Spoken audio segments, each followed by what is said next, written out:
blinded by the glitter of $8 billion. Good evening, distinguished guests, partners, colleagues, and friends. I am Amiesi Nyameche Thompson. On behalf of CDD-Ghana, I welcome you to the 20th Kronti ne Akwamu Lecture.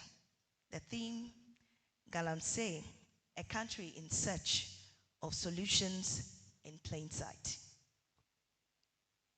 At this juncture, I would like to call upon the Executive Director of CDD-Ghana, Professor H. Kwesi Prempeh, to give us the welcome address. Please put your hands together for him.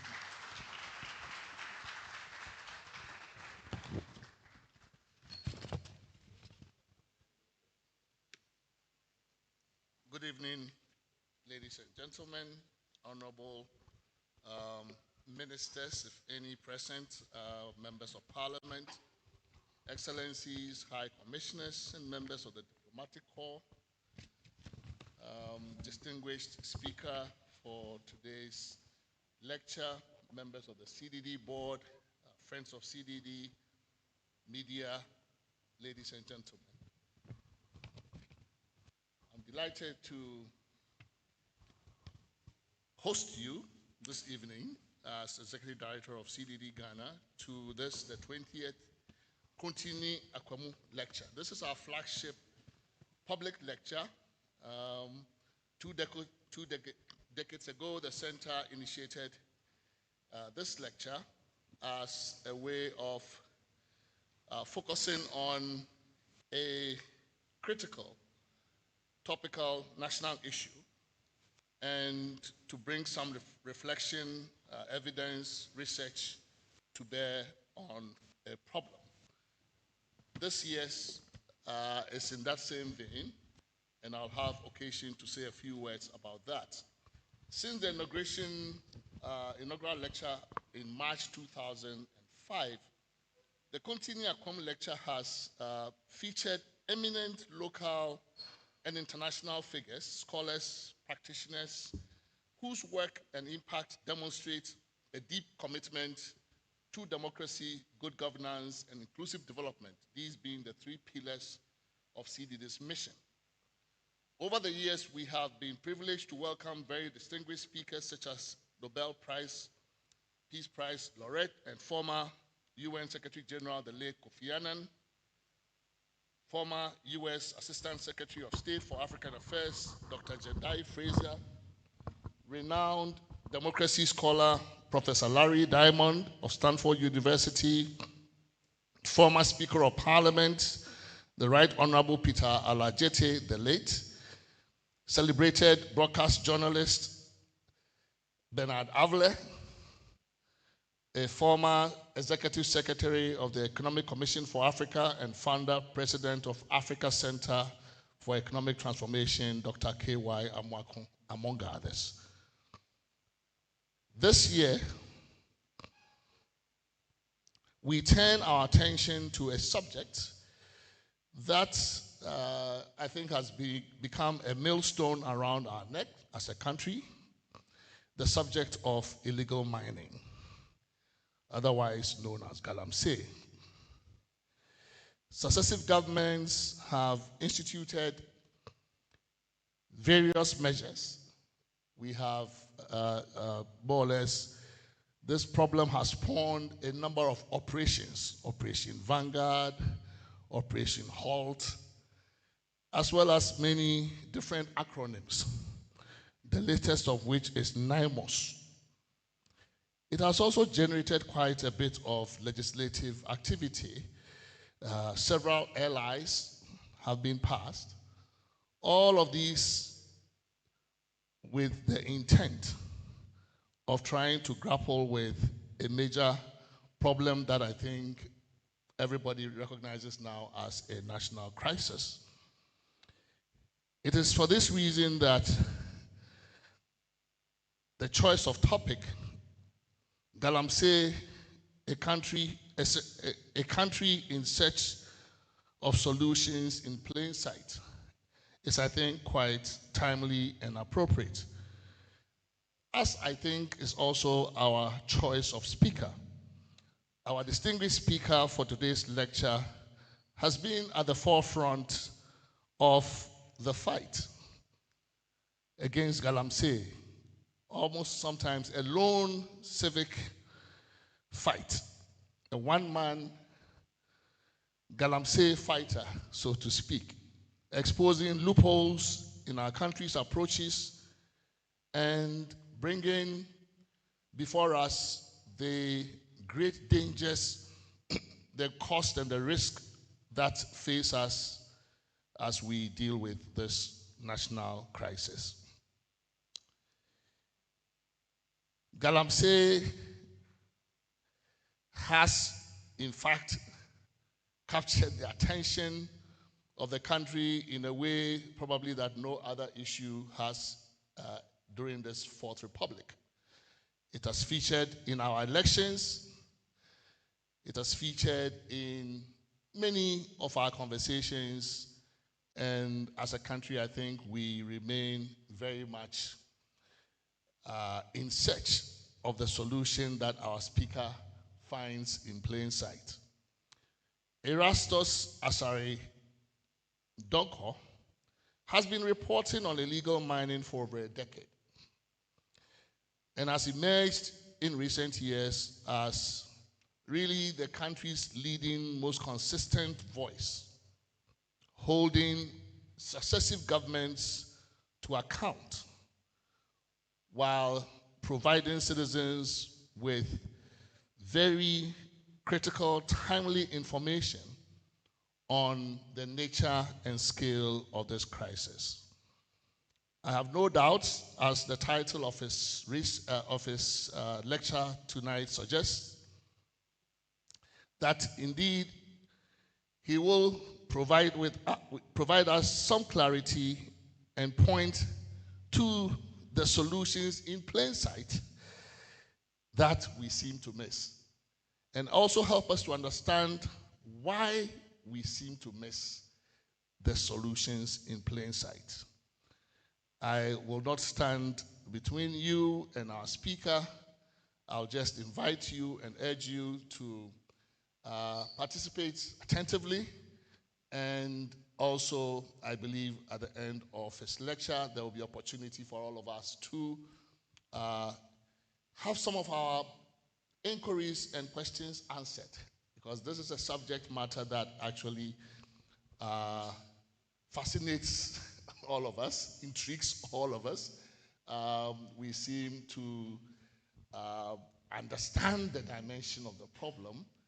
We seem to know what its cost is. The cost of the problem is, for us as a country, our water bodies, our environment, our public health, all of that information is out there. What continues to elude us is the solution to the problem. And we believe that tonight's lecture will help provide some insights that will be of policy value as well. And this is what we do at CDD. We really try to bring a practical lens to some of these policy challenges by bridging, as we say, research and action through this kind of effort. So thank you for finding time to join us this evening. I think we're going to have a very exciting evening. Thank you. Thank you very much, Prof, for the welcome address.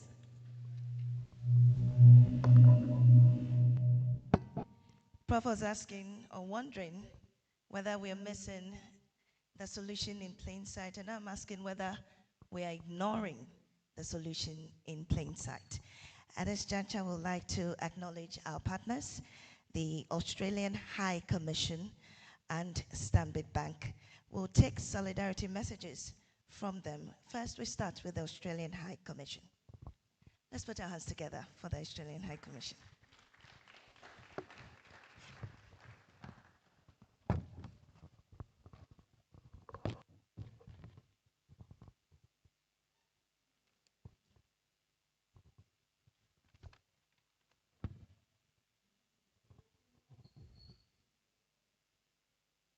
Executive Director of the CDD, Professor Kwabene Frimpong Boateng, members of civil society, members of parliament, diplomatic colleagues, friends of the media, distinguished guests, ladies and gentlemen. I'm delighted to join you tonight for the 20th edition of the Kronti ne Akwamu public lecture and to provide support. First of all, I want to congratulate the CDD for the last 2 decades of lectures. They've provided an important platform for national dialogue on democratic governance, political accountability, and inclusive growth and development. The CDD and the annual lectures have never shied away from tackling tough questions, and it doesn't get much tougher than the intractable issue of Galamsey, this year's focus of the Kronti ne Akwamu public lecture. Looking at the distinguished participants tonight, I have no doubt that the conversation on illegal mining will help to deepen the public understanding of the crisis, because it is a crisis, and hopefully galvanize collective action towards policy solutions. The government of Ghana has moved quickly to signal that combating illegal mining is a top priority. I heard this again this morning from the Deputy Minister of Lands and Natural Resources, a top priority. There can be no doubt about the complexity of the challenge and the need for multifaceted solutions. As the government develops and implements the strategy for the extractive sector, Australia stands ready to support these efforts where possible. And we will continue to explore how Australian expertise, technology, and partnerships can contribute to Ghana's success. We have supported Ghana's efforts to strengthen governance and environmental protection, including through a very successful Australia Award Scholarship Program. In fact, I'm always proud to stand up in front of audiences like yourself to share the story of Australian companies' contribution to the extractive sector in Ghana over the last 50 years. A story of responsible investment, commitment to local communities, and adherence to the highest standards of health, safety, and environmental practice. We do have a large mining footprint in the region, including in the 9 countries that I cover in the sub-region. Australia brings world-class expertise and cutting-edge technology to the table, and about $60 billion worth of investment across the continent in the extractive sector. The sector's corporate social responsibility contributions, including in communities where illegal mining is rife, are significant, yet often under-recognized. That is why the Australian High Commission was pleased to support the launch of the inaugural Africa Extractive Media Fellowship last month. This 6-month program equips journalists with the tools, exposure, and mentorship needed to tell nuanced, impactful stories about the extractive sector. And the impact, of course, of illegal mining is going to be a strong focus. It has to be. In this regard, I note the participation tonight of a distinguished investigative journalist, Erastus Asare Donkor, the one-man Galamsey fighter, as we heard earlier tonight. We do recognize that mining, illegal or legal, large-scale or small-scale, can drive community tension. The Australian government's support for the Mining for Peace project over the past 2 years recognizes that sustainable development and community resilience go hand in hand. It recognizes that creating opportunities for young people is among the most meaningful contributions we can make to improved security. I see illegal mining as very much a national security issue. The Mining for Peace project has taken a thoughtful, community-centered approach through research, dialogue, and new practical skills training. The project has engaged directly with mining communities. Again, this is key. And I was delighted that the initial findings were presented at the Australian High Commission's West Africa Mining Security Conference in 2024. And in terms of practical outcomes, the project is providing livelihood skills for youth in 10 mining communities across 5 regions in Ghana, youth who would otherwise be involved in illegal mining. To my mind, this is a good example of a partnership between government, civil society, communities, and the private sector. They have to be part of the solution. It would be good to see more of these types of partnerships specifically focused on Galamsey. And with Australian companies operating responsibly in country, supporting community-focused initiative reinforces our commitment to sustainable, responsible mining that delivers benefits beyond the mining site. Ladies and gentlemen, I encourage you to use this national dialogue tonight to ask the hard questions, to share frank assessments, and make policy recommendations that will make a difference. Thank you for your attention.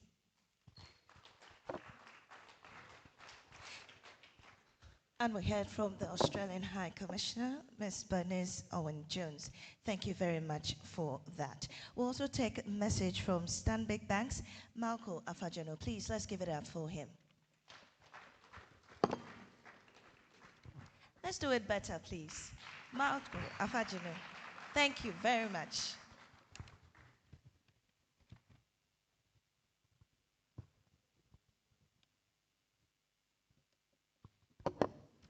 Thank you very much. Standing on the existing protocols, I recognize everybody here. It's an amazing opportunity for us to be here as part of this occasion. This is one of the most enduring platforms in this country. That we've seen it blossom over 20 years. Speaks to who we are.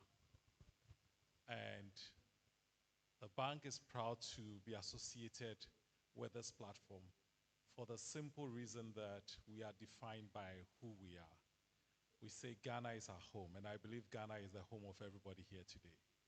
And what do we do to our homes? We take excellent care of it. And we do that through different tiers. We do that by creating the right economic environment. We do that by being corporate citizens, and indeed, we make the case that there is opportunity for us to move out from being corporate citizens to becoming corporate patriots. And that's the space we believe we must be operating in. And what do patriots do? Patriots take care of their home. They take care of their land. When there are difficult issues, when there are conversations that are tough to be had, they find ways of coming together to be difference makers. And we believe that this topic especially is particularly an imperative, given where we are going.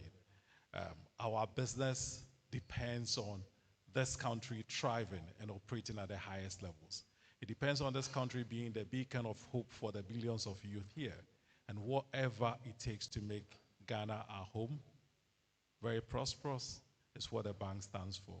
To that extent, it's a privilege again to be part of this 20th anniversary lecture, and we wait with bated breath to take inspiration, and not only that, to act on it to be the difference makers. Thank you very much. Thank you very much. Malcolm Fajanu is Executive Head of Brands and Marketing at Stanbic Bank, and they are partners, also the Australian High Commission. We'll also like to acknowledge some of our partners: Sadhguru Travels, KPMG, Multimedia Group Limited, Sun Lodge Hotel, Unique Image, and AA Sabo. And there are some very distinguished ladies and gentlemen amongst us this evening. We'll also like to acknowledge them. I'll start with Mr. Amos Ansar. He's with KPMG. Please, if you're here, let's see you. Let's wave. Give him a round of applause. We also have here Colonel William Norte. He's with the Ghana Armed Forces and is representing the Chief of Defense Staff. Let's see you wave, sir. Thank you very much. Also with us is Yogendra Pal, the High Commissioner for India.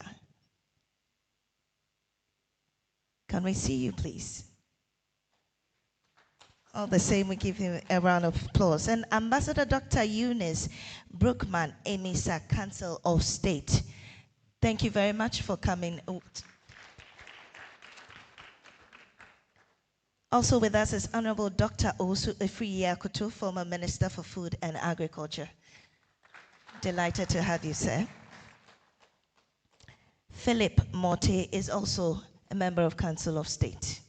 Then we have His Excellency Rance Kinniback. He's the EU Ambassador to Ghana. You're welcome, sir. We also have Jonas Clarks, Deputy Head of Delegation. Then Honorable Amprichum Sapon Kweko, he's ranking member on the Committee on Lands and Natural Resources. May we see you wave, sir? Thank you for coming. Also, we have the CDD board members, and they are represented by Sadia Chineri Hesse. Please, glad to have you here. Professor Bafwa Jimendria is also with us. Prof, we're grateful for your presence here this evening. We also have Professor Jima Bwedi. He's also here with us. Thank you for that. And Mr. James Straha. Thank you for coming. Also with us this evening is Cordeo board members. We have Ms. Elizabeth Villas. Thank you for coming. And Ambassador Francis Chega. At this juncture, we would like to invite Ms. Sadia Chineri Hesse to introduce the chairman for this evening's lecture. Please give her a round of applause.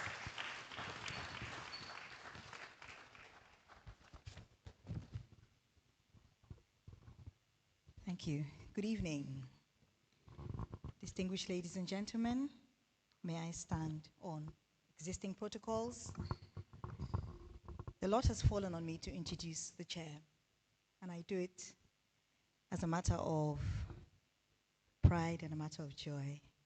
He's a gentleman. When you hear his name, you often think about him in relation to matters of the heart. Well, in a clinical or medical sense. Today, he is here to talk about an issue that is close to the heart of Ghana as a nation. He is a voice in the land. He really needs no introduction. But I will share a few things about him, and I hope you will hear something that perhaps you didn't know. Our chair, Professor Kobna Frimpong Boateng, is one of Africa's most distinguished cardiothoracic surgeons, a pioneer medical scientist, and a national figure whose work has transformed healthcare and medical education and influenced environmental policy in Ghana and beyond. He graduated from the University of Ghana Medical School in 1975 with an MB-CHB degree, winning the prestigious Eastman Prize in Surgery. And after completing his housemanship at the Kolebu Teaching Hospital, he served as a medical officer at the Komfa Noche Teaching Hospital, where he also worked as a demonstrator in gross anatomy at the School of Medical Sciences.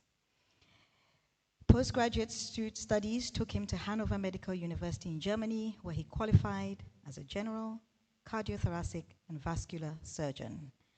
He became a consultant cardiothoracic surgeon and one of the pioneers of the heart transplantation program in Hanover, where he also taught undergraduate and postgraduate studies in thorax, cardiothoracic, and vascular surgery. In 1985, he performed the first of many heart transplants, earning worldwide recognition as the first black person to perform a heart transplant. Congratulations, sir.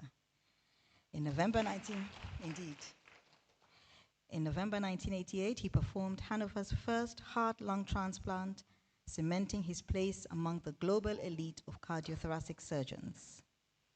1989 saw the professor return to Ghana, where he established the National Cardiothoracic Center and the Ghana Heart Foundation. And these are institutions that continue to save lives and shape the future of cardiac care in the region.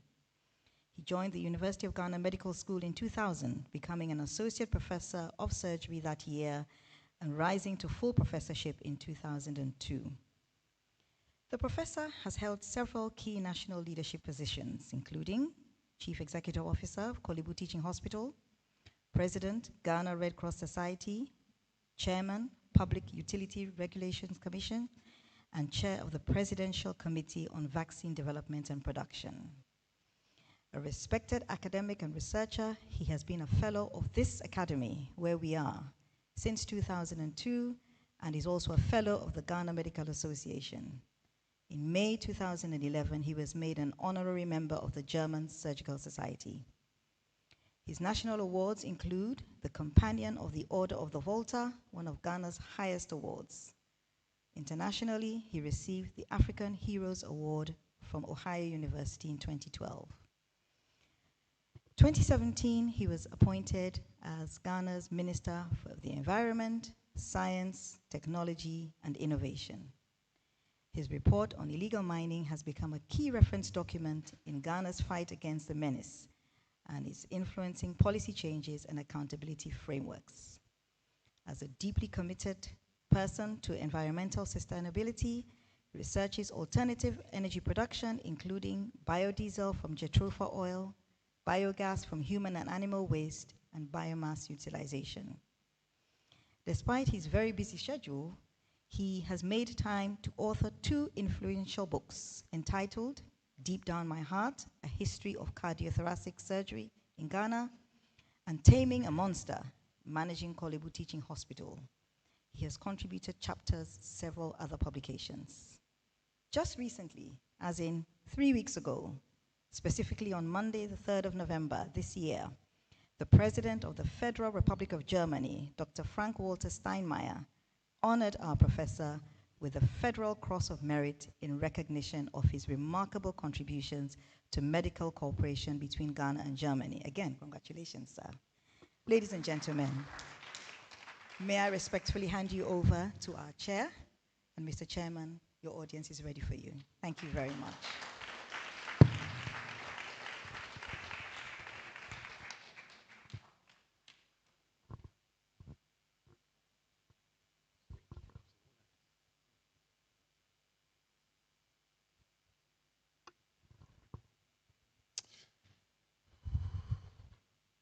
Distinguished ladies and gentlemen, again, standing on the existing protocol, it's an honor and a privilege for me to chair this function.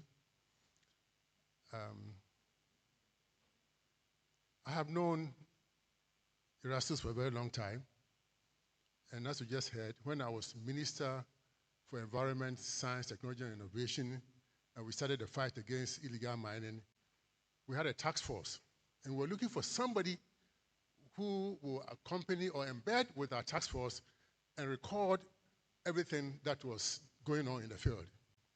So that is how we got to know Erastus in 2017. So he was embedded with our task force and recorded everything. And as you can see, he approached it, or we approached the work from a non-partisan point of view, just recording what was happening to environment and its biodiversity. So what you're going to hear from Erastus is authentic. No party coloration, just love for this nation and its environment. So that's what I'll say for now. But the second thing I want to say is, for me, as a doctor, as a scientist, when I hear that because of $8 or $10 billion, and the environment has to be destroyed, is a pity. Because you see, the trees are the most prominent things in the forest or in the farmlands. But there are certain things that are more important than trees. Now let's take an animal, a viper. In South America, there's a viper called Botrus jararaca. And this viper is very poisonous. When it bites you, your blood pressure will drop and you may die from hypertension. Of course, scientists go to work. Script company and Brazilians, they go to work and isolated the venom and used this as a template to produce certain drugs. The first one was captopril, which is an angiotensin-converted enzyme inhibitor, ACE inhibitor. Dr. Bukamisa, you know that very well. And from that alone, the company earns about $350 million every year. And there are other derivatives from captopril, lisinopril, ramipril. I'm sure some of you, in fact, I take one of them. So some of you are taking these drugs. And worldwide, manufacturers are earning about $15 billion from the venom of a viper found in the forest. Here in our forest, there are certain people from the Far East who are eating all the snakes in the forest and everything that moves. Apart from that, there are other things that we have in our forest that are very useful. The Madagascar periwinkle plant, that is also served as a template for the manufacture of drugs for childhood cancers, including leukemias. There are many things. Aspirin. 25% of all drugs used in the hospital are plant-based. They are all there. Even mold, molds that you find on the forest floor, where we know where penicillin came from. And to me, as a transplant surgeon, cyclosporin A, which was discovered in the 80s, transformed heart transplantation, especially with the management of rejection. And this was found in the Norwegian fjords. So there are so many things, and this is what the academy here is looking at. There are so many things that we can find in our forest that can give us more money than what you are gaining from gold. But the gold is there. It has to be mined sustainably and with respect for the environment. So this is what I'll say for now. And I think we are in for a treat. Erastus is going to tell us the story about what is happening. And I think we're all going to learn something from it. Thank you very much. Thank you very much, Prof.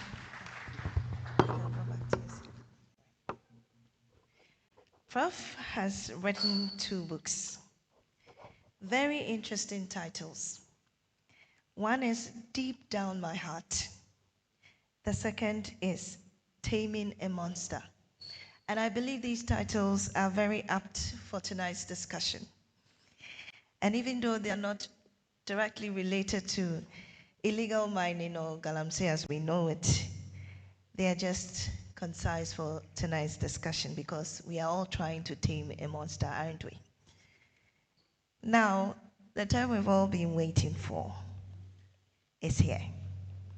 I just spotted Mr. Oliver Bakabomawo.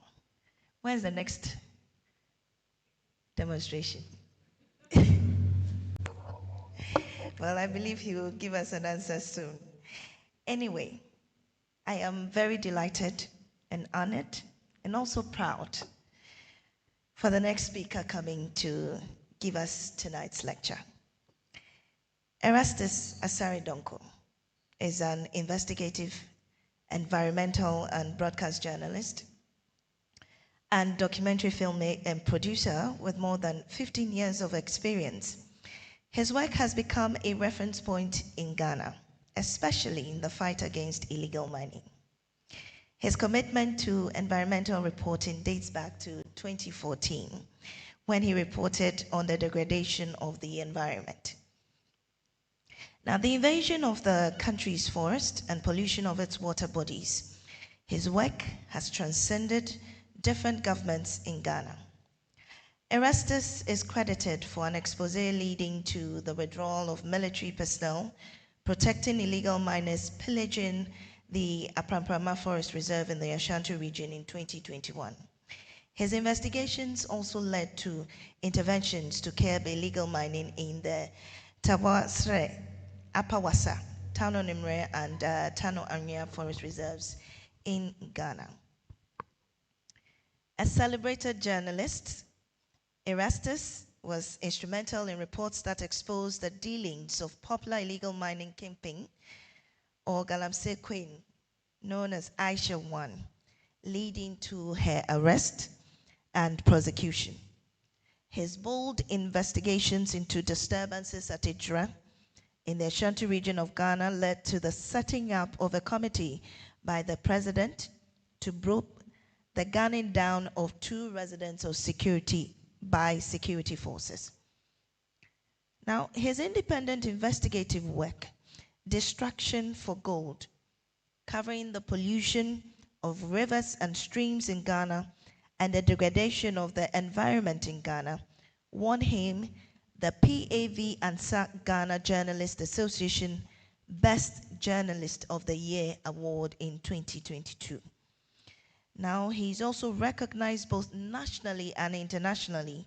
His awards include CIMG President Special Award 2022, Emmy Africa PAV and SAC Communicator of the Year 2023, KNUST Department of Planning, Environmental Sustainability Personality of the Year 2023, 27 GJ Awards Best in Illegal Mining 2022, also 3rd place, Kevin Kamodi Environmental Sustainability Award, organized by the Society of Environmental Journalists USA 2024.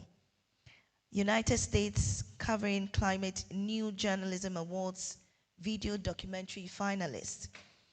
Also, Ghana Mining Industry Awards, Best Mining Reporter for Broadcast Journalism in 2023. He's also West Africa Media Excellence Conference and Awards 2023 finalist, popularly known as WAMECA, and also the 2025 Environmental Heroes Award Millennium Excellence Awards in Menshure Palace. He holds a Bachelor of Arts in Communication from the University of Ghana, an MA in Communications from the University of Cape Coast, and diplomas in Newspaper Reporting and Broadcast Journalism from the Institute Commercial Management UK. Erastus has undertaken a number of training programs in environmental and climate reporting with the BBC, DW, Media Corporation, and the American Embassy through the Voice of America, covering areas such as mining, environmental regulation, climate change, and nature crimes. He is a 2025 Fellow of Reporters Without Borders, Germany. Erastus is currently an assistant news editor with a multimedia group in Kumasi's Love and Inshira FM. With a round of applause, let's welcome Erastus Asare Donkor.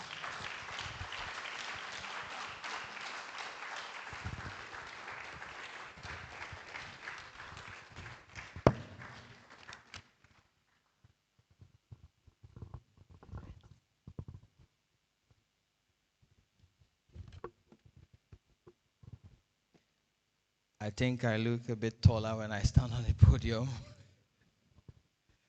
Good evening. I see a number of known faces, some of them partners in crime. And the chairman for the occasion, Professor Frimpong Boateng, was the one who sent me into the wilderness. He's my biggest partner in crime today. The board members of CDD, board members of CODEO, members of the diplomatic corps, all protocols duly observed. It is both an honor and indeed a heavy burden to stand before you to deliver this lecture, especially in the midst of a number of professors who have done quite a number of research into the impact of illegal mining. It's also an honor because this platform has, over the years, championed truth and accountability in our national discourse, and to be here today is not a mere lecture to be taken for granted. Thank you, CDD, for the honor. But being here is also a burden because the issue before us, Galamsey, remains one of the greatest moral and environmental crimes of our time. On my recent fellowship with Reporters Without Borders, Germany, I encountered a tech expert who was proposing the use of AI and satellite technology to fight Galamsey. I thought it was an interesting suggestion until he said the whole idea was to identify fresh areas of Galamsey for government to target them. The question is no longer how to diagnose the problem. And the question is not what do we do. The question is why we refuse to do what we already know. Permit me to take you down history a bit and drive you through the scale of Galamsey in Ghana. And I have divided this impact into 3 areas: destruction of forest reserves, pollution of water bodies, and mining in settlements. When the MC was starting to introduce the program, she said something about how much we're getting from gold. In fact, how much are we losing is also a pertinent question, especially when you look at the cost we are building for future generations. It will take about $32,000 to reclaim 1 acre of degraded land. Multiply that by the thousands of acres we are leaving behind. As of the year 1900, Ghana had a closed or primary forest covering an area of about 6,500,000 hectares. By the year 2000, this figure had reduced to 4,200,000 hectares. This has been widely attributed to the 1982-1983 wildfires that hit the country. Between the year 2000 and 2015, Ghana's primary forest reduced to 1,450,000 hectares. And this was the period that Ghana moved into artisanal mining using simple to medium implements or tools.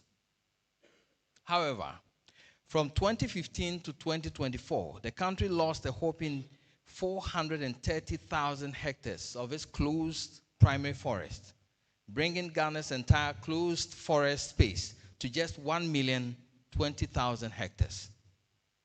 During this period, the country transitioned very fast from the use of simple tools in artisanal mining to the use of heavy earth-moving equipment in small-scale mining. And that is where we saw the influx of Chinese miners into the country in droves.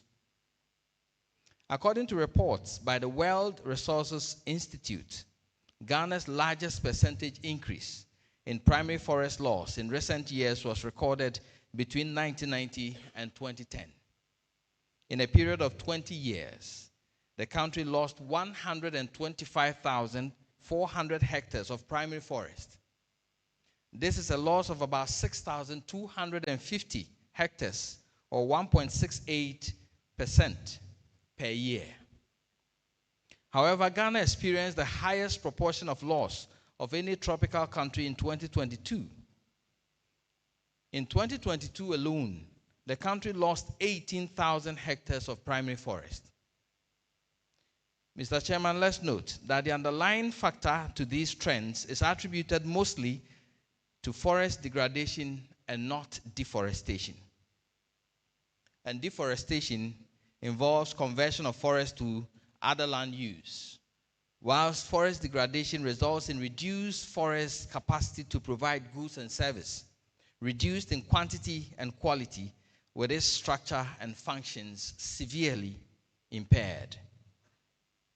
According to Global Forest Watch, a forest data technology platform, the corresponding carbon emissions to our forest loss is 46.8 megatons, equivalent to emissions from 10 million cars driven for a whole year. The available data indicate that the top 3 regions responsible for 62% of all tree cover loss between 2001 and 2024 are the Western, Ashanti, and Eastern regions, with the Western region registering most tree cover loss at 432,000 hectares. Notable forest reserves heavily affected by illegal mining activities include the Apamprama Forest Reserve. And it goes to the core of my heart, really, when I talk about Apamprama Forest Reserve. And its degradation started in 2018 when we started talking about it. The late Sir John put a banner in front of the forest and said they were doing reclamation. In fact, my investigations revealed that the only reclamation that was being done then was Galamsey. And until date, more people joined. Half of that forest is gone. We can talk about Ofin Shelter Belt, which is under siege currently in the Ashanti region, Oda River Forest Reserve, Tano Anya, which has been invaded, Tano Nimri Forest Reserve, Upper Wasa, Tano Ofin, Yoyo, Boyne River, Subri, Krukusia, Atiwa, Cape 3 Points, Jimira and Jimira Extension in the Ashanti region, Desiree, Asananyo Forest Reserve. And I remember this forest so much because that is where my team and I were physically assaulted late last year. Supima and Bonsa River Forest Reserve. These are but a few of the degraded forest reserves. Ladies and gentlemen, at the beginning of this year, there were 9 forest reserves labeled red by the Forestry Commission, indicating that these are active illegal mining sites, difficult to control with large numbers of excavator operations with violent armed gangs, usually preventing state institutions' access. By 30th August 2025, security agencies have been able to reduce these red forest reserves to 1. And I must congratulate the IGP for that, and NIMOS as well, and our Ghana Armed Forces. But as at 15th October 2025, we're back to 5 red forest reserves. Currently, the Bui National Park is classified as orange, with frequent incursions by illegal miners, usually with excavators. And these miners are generally non-violent, but have the tendency to become violent occasionally, according to the Forestry Commission. The Commission says they have the potential to flip to red if action is not taken to flush them out. As of October 15th this year, there were 27 reserves classified as yellow with medium difficulty. Now, through the Multimedia Group Limited, we started documenting and adding video evidence to the destruction of our forests. The Forest Under Siege documentary series started with the Apamprama Forest Reserve and is on YouTube. In the coming days, we'll be screening that of Tano Nimri Forest Reserve. And this was done in partnership with Reporters Without Borders, Germany. Whilst I commend this government for finally arresting and leading prosecution of directors of Akonta Mining Limited, one of the key degraders of the Tano Nimri Forest Reserve, after years of ineptitude, others whose actions led to the degradation of the Upper Wasa Forest Reserve and the Apamprama Forest Reserve are still walking around. Some of them have assumed the destruction of other reserves. For instance, in 2018, Heritage Imperial Company Limited was mining in the Kobro section of the Apamprama Forest Reserve without the appropriate license. There is substantial evidence to that effect, and the state must not allow that to slide and burden the taxpayer with the cost of reclaiming that forest. And Prof, who sent me on that errand to monitor the Galamsey activities that seized about 35 excavators from that forest, knows what I'm talking about. Water pollution. Mr. Chairman, I'm beginning to sound like a broken record, talking about polluted rivers and streams. in Ghana. In fact, when you travel across Ghana today, our rivers tell the story of our failure. The Pra, Ofin, Ankobra, Brim, Tano, Densu, Ayensu, Butiri, Ashiri, Ofin, Oda, Bia, Bisi, Owere, Atrunsu, just to mention a few. One sources of life now flow like wounds across our conscience. They have turned brown, heavy, and lifeless. The contaminants they carry are known to our researchers and policymakers alike. During the production of my documentary, Poisoned for Gold, we fetched samples from polluted rivers across the country. Heavy metal testing at the KNUST's Chief Laboratory revealed appreciable levels of poisonous heavy metals like arsenic, cadmium, chromium, and lead. Some registered over 200% above the WHO standards. Several scientists from the University of Mines and Technology, University of Energy and Natural Resources, and KNUST have done works establishing disturbing levels of contamination of our water bodies from irresponsible mining. And yet, here we are, doing very little, not even running, when there is so much fire on the mountain. These are freshwater sources that are used to fuel agriculture and fishing activities across the country. I doubt if we can fish in the Ankobra today. Air pollution. Mr. Chairman, irresponsible mining and the use of mercury also affect the air we breathe. Today, quite a number of gold buying centers are scattered across rural communities of our country.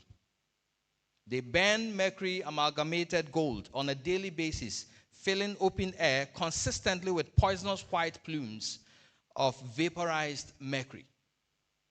People living and working in and around artisanal gold mining communities are exposed to mercury vapor, which may negatively affect their health due to the high volatility of mercury.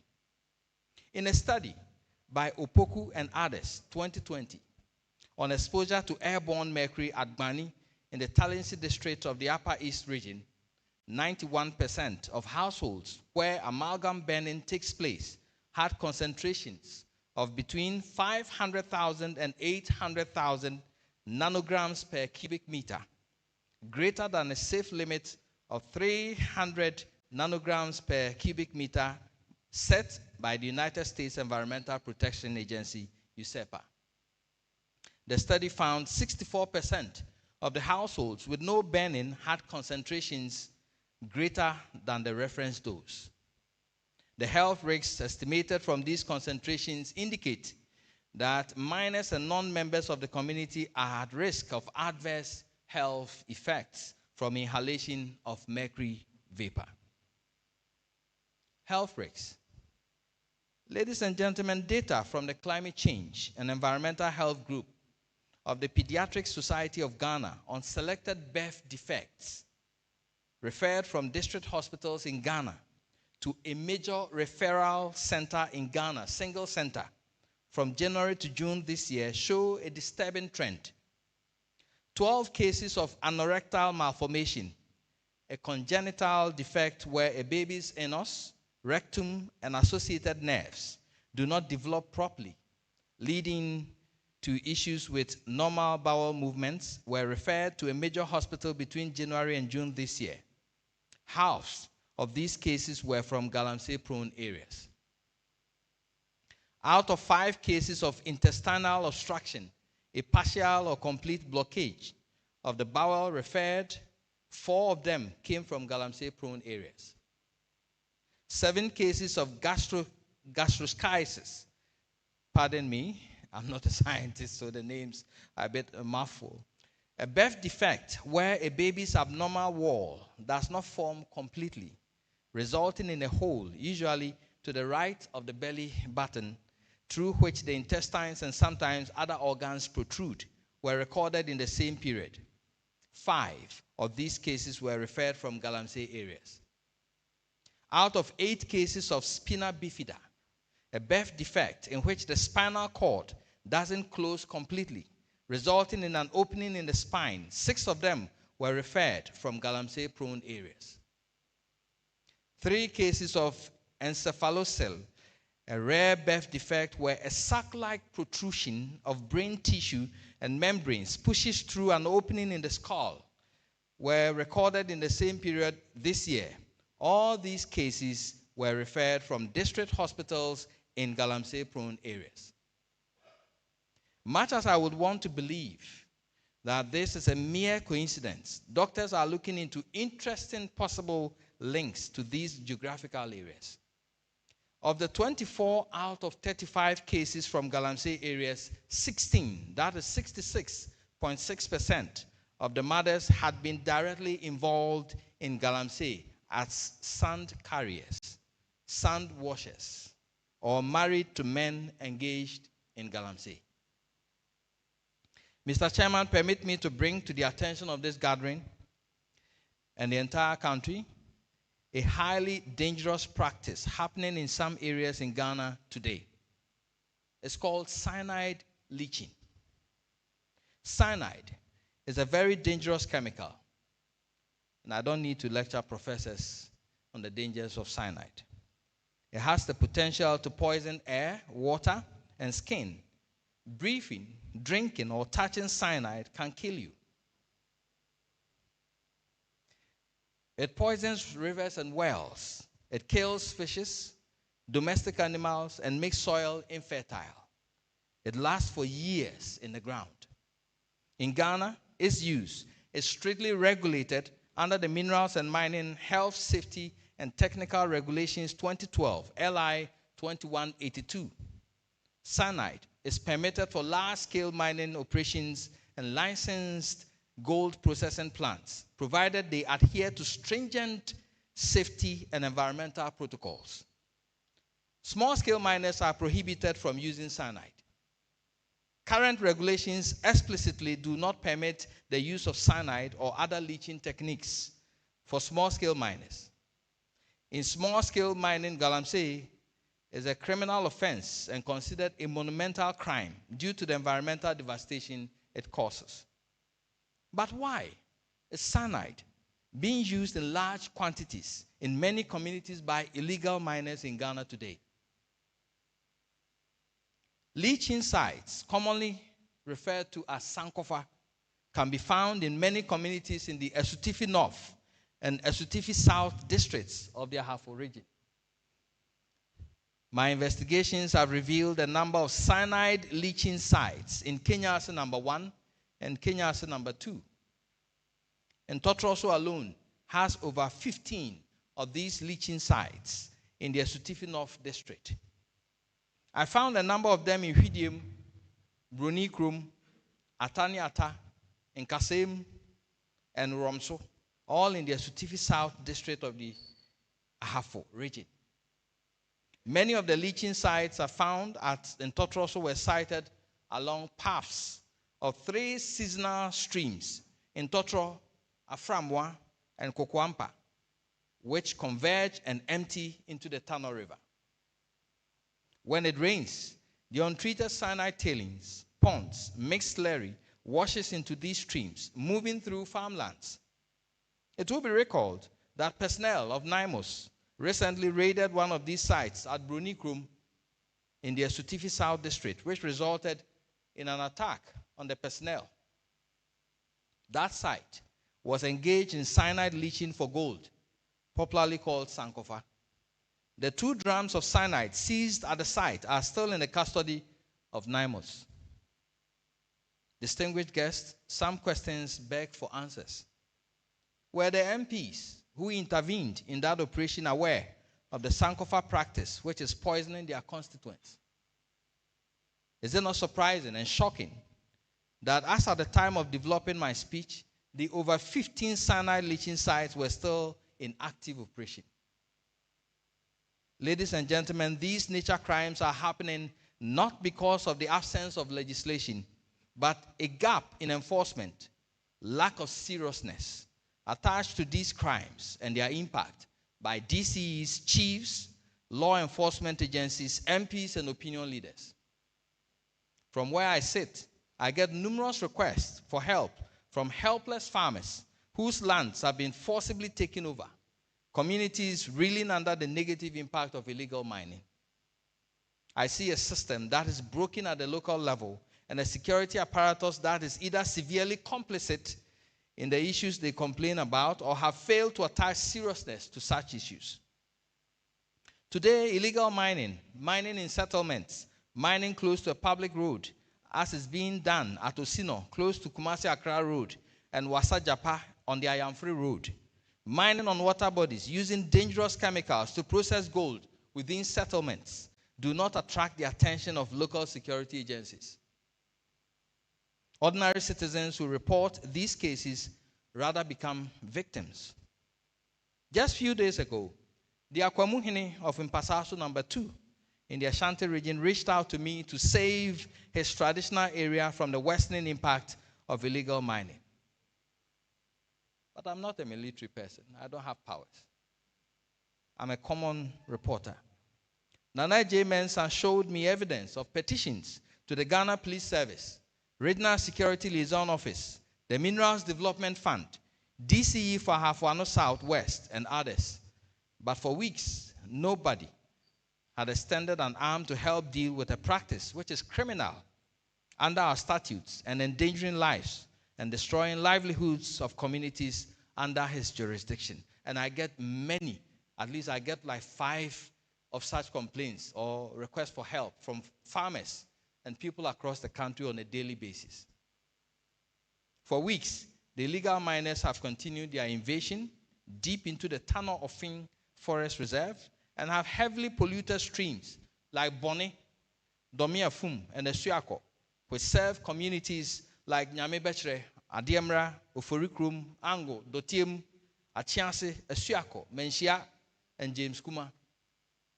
How do we say we are fighting illegal mining when even the first responders do not pay attention to nature crimes at the local level? Despite the efforts of the men and women of the Forestry Commission, particularly the Forest Services Division, the Rapid Response Teams, the IGP's team, NIMOS, and the military, perpetrators receive little or no punishment. Out of 1,190 illegal miners arrested between 2023 and October 2025, only 35 have been successfully prosecuted. The forest district offices of Bekwai, Nkawie, Ofinso, and recently Bebieni were brazenly raided by armed thugs, identified as operatives of national security in uniform, with no consequence. Their issue was that they were not happy with a fight brought to them by the Forestry Commission guards. On October 14, 2024, 30 illegal miners were arrested for mining illegally in compartments 89 and 91 of the Bonsa River Forest Reserve, close to Takwa in the western region, by forest guards from the Aboso Range. The suspects have since been transported to court for trial at the cost of the Forestry Commission. Ladies and gentlemen, I recently cited a document bearing notice of the commencement of plea negotiations between the Republic and these accused persons. My checks indicate these negotiations are being done without the involvement of the Forestry Commission. What does such actions in the face of extreme destruction of our forests communicate? Clearly, such actions don't communicate deterrence. Neither do they communicate a sense of urgency in a system ready to engage in a war against fast degradation of forest reserves by illegal miners. Failed enforcement? Mr. Chairman, there is something fundamentally wrong in our quest to fight the wanton destruction of our forests and water bodies. I find it difficult to understand why it has become so difficult to protect a resource governed by specific laws. In fact, if you're looking for how to mine in a forest reserve, it's in our statute books. If you're looking for how to deal with everything concerning mining, it's there.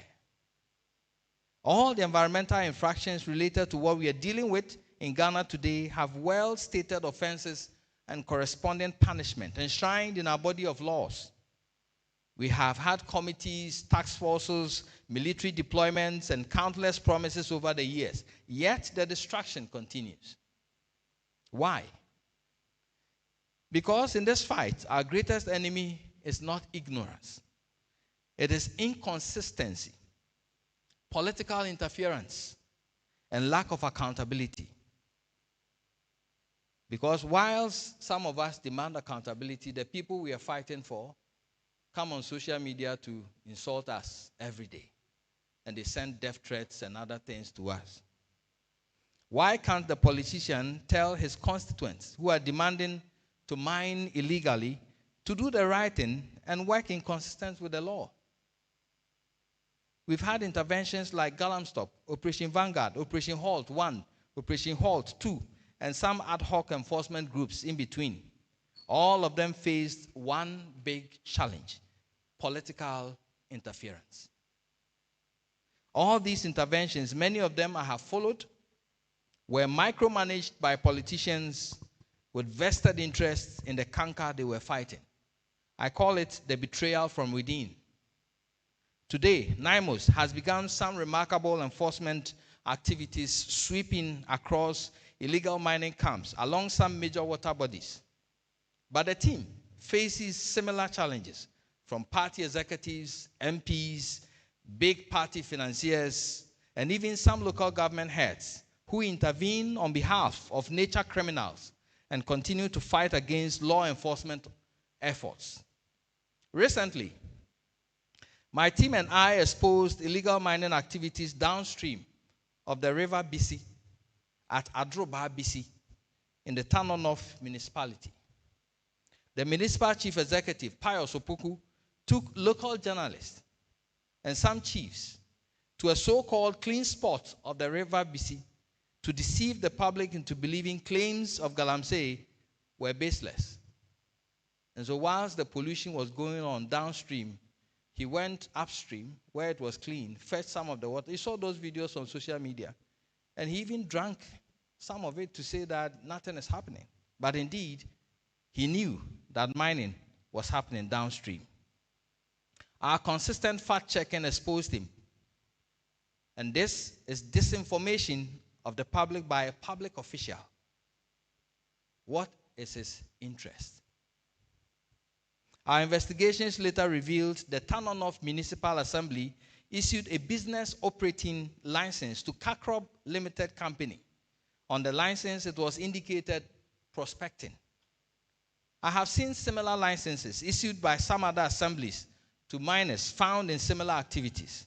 The question is, do local assemblies have the power to issue prospecting licenses without recourse to the Minerals Commission?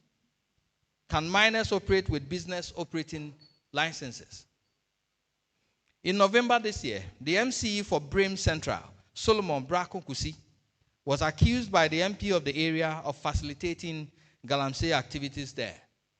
Subsequently, some illegal miners in Achimota accused him of extorting 15,000 Ghana cedis each from the illegal miners.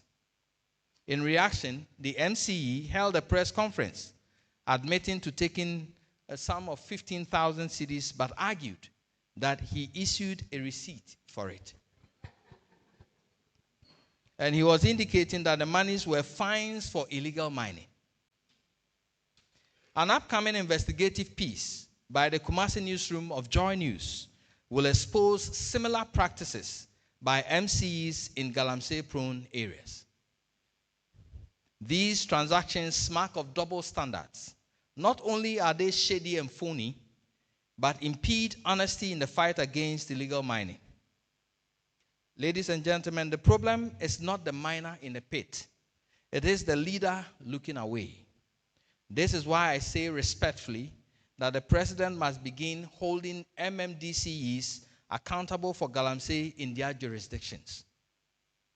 If a district's rivers are polluted and its lands destroyed, the MMDCE must explain why, because he's head of DISEC, he's head of MUSEC. That's the District Security Council. Accountability must not end with the illegal miner. It must reach the political authority that allowed it to happen. Likewise, Galamsey must be seen as a crime at the local level just like armed robbery. The next step is technology. The Minerals Commission must operationalize the excavator tracking system that was introduced years ago. Every excavator must be registered and tracked.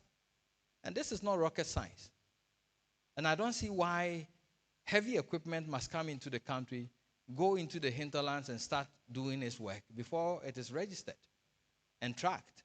Something that can be done. And that office was set up in the previous administration. Modern office, fantastic one. And you can track excavators in real time on a screen, wherever they may be. You can even stop them with what they call geofencing. Why is it not being used? Any machine that is not registered and is found in a mining zone must be seized immediately. This is not a suggestion, it is common sense. You cannot claim to fight Galamsey while excavators disappear and reappear like ghosts, when they can be tracked and monitored in real time and their activities controlled. We also need to declare water bodies and major biodiversity areas as national security zones, no-go areas. But that will need strict enforcement to work. At present, enforcement is weak. And one reason is simple. NIMOS lacks a dedicated budget, logistics, and a political shield against friendly fire and opposition from within. For the budget aspect, I've heard some millions allocated in the budget for them. I hope it comes very fast. But what about the political shield? The president must make a strong statement to party people and his own appointees to stay away from NIMOS if we are really interested in fighting. How do we expect them to protect rivers when we don't protect them?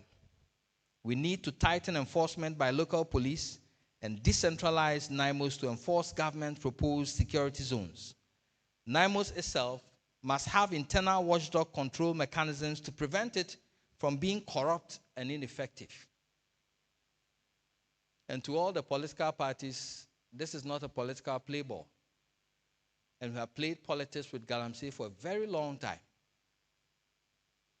But the effects of Galamsey and the children who are getting sick and dying, they do not have NPP or NDC tax on them. Mr. Chairman, allow me to make a humble suggestion. If we are truly serious about this fight, we need credible intelligence from those who see it firsthand: journalists, community members, forestry officers, and civic leaders. They are willing to feed the president real-time reports from the ground, not filtered through bureaucracy, but through truth. At the same time, the Forestry Commission must be retooled and monitored to prevent the open looting of our forest reserves, often in the name of reclamation. The Forestry Commission must be upgraded to a paramilitary status trained to properly demarcate and man the forest frontiers of our country. What is currently happening is that they've demarcated and given one forest guard about 10 acres of forest to oversee. And he has a bicycle and one kotokru. Kotokru is a machete. And that's what he's using to protect 10 acres of forest against people who are wielding assault rifles and are ready to kill. Ladies and gentlemen, let's now talk about licensing system. It's a complex maze, discouraging genuine investors and encouraging illegality. Many Ghanaians who want to mine responsibly with proper technology and environmental plans are frustrated by endless paperwork and bribery demands. Some have stayed on the process for years, renewing processing fees annually, whilst illegal miners go behind them to destroy the concessions they are trying to legitimize. We are forcing good people into bad choices. Let's make licensing simple, transparent, and fair, so that the only illegal miners that will be left will be those who choose to be. But it is also important to note that we cannot enforce without empathy. The fight against illegal mining, Galamsey, must go hand in hand with alternative livelihood programs. People need something to live for and live on. We must invest in skills, agriculture, ecotourism, and local enterprise. And because we are concentrated on gold, we are even forgetting that we have some very nice products from the forest that equally make very good money. And when you mine for gold in those forests, you destroy it forever. Otherwise, we will only be pushing poverty from one pit to another. We must also be careful and establish boundaries and red zones for mining. Being poor doesn't mean you can eat with both hands. Mining on or along water bodies must be a no-no, no matter the case. We should be careful we do not create a Galamsey mentality for our teeming youth. The idea that the only means to an end is mining. That will be dangerous for a country whose gold resources will not last forever. At the same time, reclamation and desilting of rivers must begin. We cannot just stop the bleeding, we must start the healing. And so whilst NIMOS is going around and driving away and arresting and banning, we should start to see them taking what they ban off the water courses, taking the champagne machines out. It's huge metal. It can sell for scraps. It can be better off somewhere. But let's not leave them. We must start desilting and clearing the water bodies. Ladies and gentlemen, the theme of this year's Kronti Akwamu Lecture, Galamsey, a country's search for a solution in plain sight, is not poetic. It is painfully accurate. The activities of illegal miners are not only ravaging Ghana's forests and water bodies, but are also depriving communities of access to clean water, arable land, and healthy living conditions, which are basic human rights. And that is why I do not understand when I get told by the Ghana Water Company that they've closed down their Cape Coast outfit, Kwenyako. And yesterday I saw some riders making money by transporting gallons of borehole water for indigents. In a country where we have major rivers running through almost every part of our country, why is nobody running? Communities in the Western Ashanti and Eastern regions are suffering in silence. Rivers once used for fishing, drinking, and farming are now poisoned by mercury and cyanide. Crops are failing and entire livelihoods are disappearing. It is then sad that duty bearers have begun dismissing data confirming other studies which point to the possible contamination of the food chain in Ghana. The Environmental Protection Authority and the Pure Earth Research, which found high levels of heavy metals in soil, water, air, crops, and fish, I would say is a sequel to other works done by scientists with CSIR, University of Mines and Energy, the Kwame Nkrumah University of Science and Technology, and the University of Energy and Natural Resources. Soil scientist Dr. Kobina Mensah, medical geologist Professor Emmanuel Ahin, KNUST's PhD researcher Kwadwo Owusu-Boakye, and a host of others have long documented the penetration of heavy metals from mining into our food space. Instead of dismissing or casting doubt over such quality data, duty bearers and those who hold sensitive positions should rather learn from them. They should be the starting point of caution, a strong reminder that we are treading dangerous grounds. Realistically, we will be daydreaming to assume that the scale of irresponsible mining we are witnessing in Ghana will have no or minimal consequence on food quality and food security. If those entrusted with safety and protection belittle the gravity of the challenge at hand, then we are in danger of being complacent and going to sleep and waking up worse than we imagined. In some instances, state security forces deployed to halt illegal mining have themselves been implicated in extortion and brutality. And we must be watching out for that.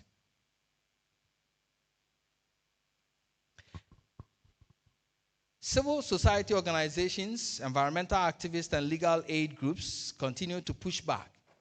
Nonetheless, from community-based monitoring to litigation against illegal mining permits, these actors form the backbone of resistance, often with little to no protection of funding. and that gives me hope.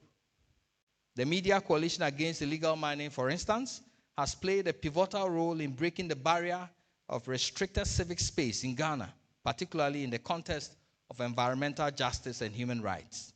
The coalition is not only exposing environmental crimes, but also reclaiming democratic space. By combining advocacy with robust journalism, the coalition is a formidable force in restoring civic trust, demanding accountability, and reinforcing the role of the media as a cornerstone of Ghana's development. And the Center for Democratic Governance and the Academy of Arts and Sciences have also raised quality platforms for raising such an imminent national disaster to the consideration of the public to inform policy direction. And I thank you very much. You've done well. By persistently highlighting the complicity and negligence of state actors, we push illegal mining to the forefront of national dialogue and compel government institutions to respond, take action, and initiate reforms in mineral resource governance. Communities affected by Galamsey often suffer in silence due to political intimidation, lack of access to media platforms, or fear of reprisals. In conclusion, ladies and gentlemen, the solutions to the Galamsey menace, as I have outlined them, let's resource law enforcement agencies. Let's make illegal mining or nature crimes urgent and critical, like other notable crimes at the local level. And the police must stand up to that task. Let's hold local leaders, MMDCs, accountable for illegal mining. Let's track equipment across the country. Let's make the Forestry Commission more formidable. Let's promote other employment sectors of the economy aside gold. Let's protect our rivers and protect the right to farm. We should empower our people. We should kill the gold mentality as the only major means of living. Let's revive the NCCE and let it play its vital role of education on the effects of Galamsey. What we lack is not strategy. It is political will and moral courage. We have seen the truth. We just need the courage to act on it. Mr. Chairman, Galamsey is not just an environmental crisis. It is a test of leadership, of governance, and of conscience. If we fail this test, our rivers will carry the memory of our silence. Our forests will not forgive us. But if we rise together as policymakers, chiefs, journalists, professionals, and citizens, we can still turn the tide. Let history record that when our rivers cried, we listened. And when our forests fell silent, we spoke and acted. May our country find the courage to save herself from this Galamsey rape. God bless our homeland, Ghana. Thank you.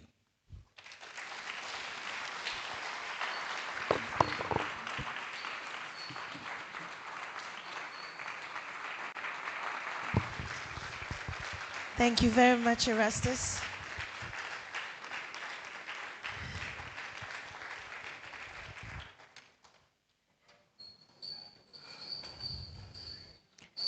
Brilliant lecture by all standards.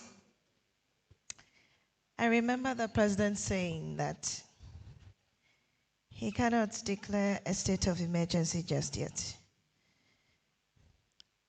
I don't know whether he will change his mind if he's watching this program this evening. And from what Erastus just said, I believe the monster that we're trying to tame now is the political interference.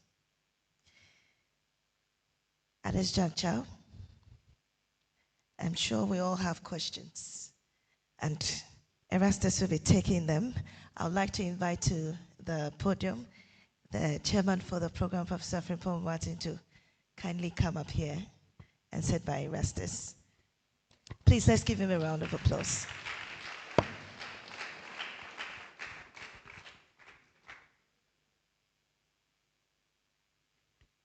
We'll be taking questions very shortly. At this juncture, we'll invite the culture dance troupe to give us a performance. Please, let's put our hands together for them.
Everybody, bring your calabashes, bring your calabashes, but we are forgetting Yaba.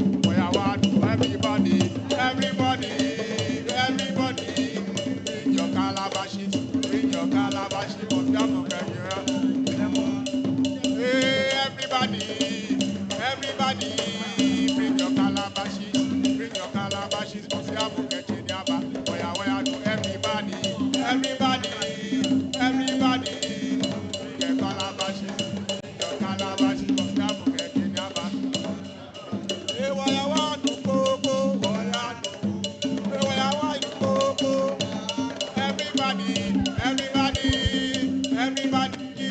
bring your calabashes, but we are forgetting Yaba.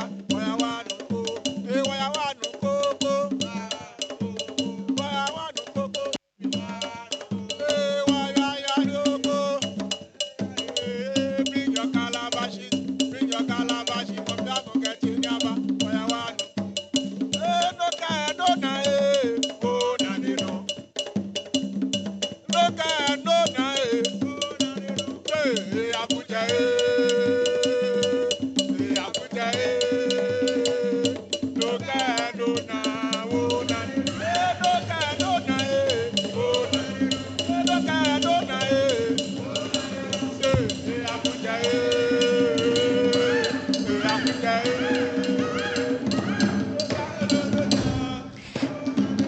Let's give it up for Cultural Dance Troupe for that splendid display. At this point in time, we'll take questions from our audience. So anybody who has a question or comment can do so now. And there are microphones around the aisles. Anybody with questions? We're ready for this. One gentleman here, right here in the middle. Yeah. We'll take about 5 questions and then we'll do another batch. Please introduce yourself and then you can ask your question. Thank you very much. My name is Jerry Joe Harrison and I am with UTAG. Erastus, thank you very much for that brilliant lecture. I think that all of us have learned quite a few things. One aspect of the enforcement, which you don't mention, citizens' complicity.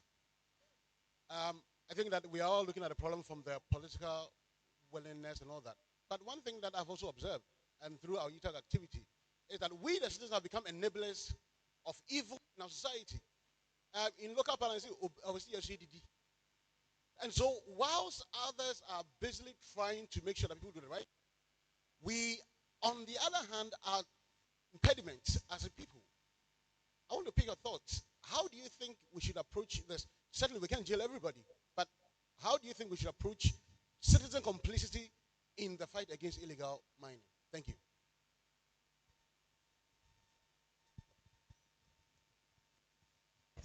All right. Thank you. Hello. My name is Erastus Asare Donkor. I am a green scales person, and I work in TVET.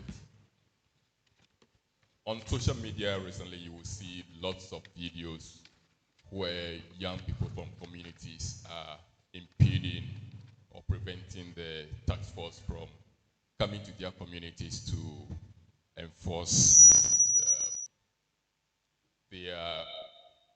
to enforce the fight against Galamsey. Have you perchance spoken to leaders of the communities, chiefs, or the traditional rulership to have their thoughts on this occurrence? Thank you. Thank you. There's one hand at the back here on my left. And there's another hand at the back. Mr. Pomponi will ask the question, but okay, let's take this one. Okay, my question goes to Mr. Asare. You talk about the task force not having, they need enough resources. Why not use the military? Because they have the equipment to fight the Galamsey. So why are we using the task force? Let's take two more people, and then we'll come back. All right. I'm not seeing women. The women aren't. Oh, okay. So we'll come. Let's take one woman, and then we'll come after Dr. Pomponi. Then we come to you. Okay. Thank you very much. My name is Gifty. Oh. My question is that when you look at the Land Act 2020, it indicates that lands in Ghana belong to families, they belong to clans. And so I don't know how people operating illegal mining are able to access lands in these forests. Have we looked at addressing the concept of land ownership and how they access these lands? Right. Thank you. Dr. Pomponi will take your question and then we'll come back. All right. Thank you very much. Thank you very much, Erastus, for the lecture. Two things.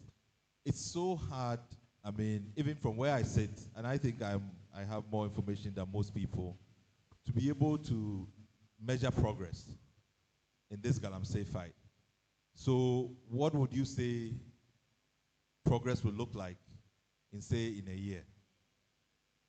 And then secondly, I think some of the questionnaires' earlier contributions or questions speak to this challenge of the community.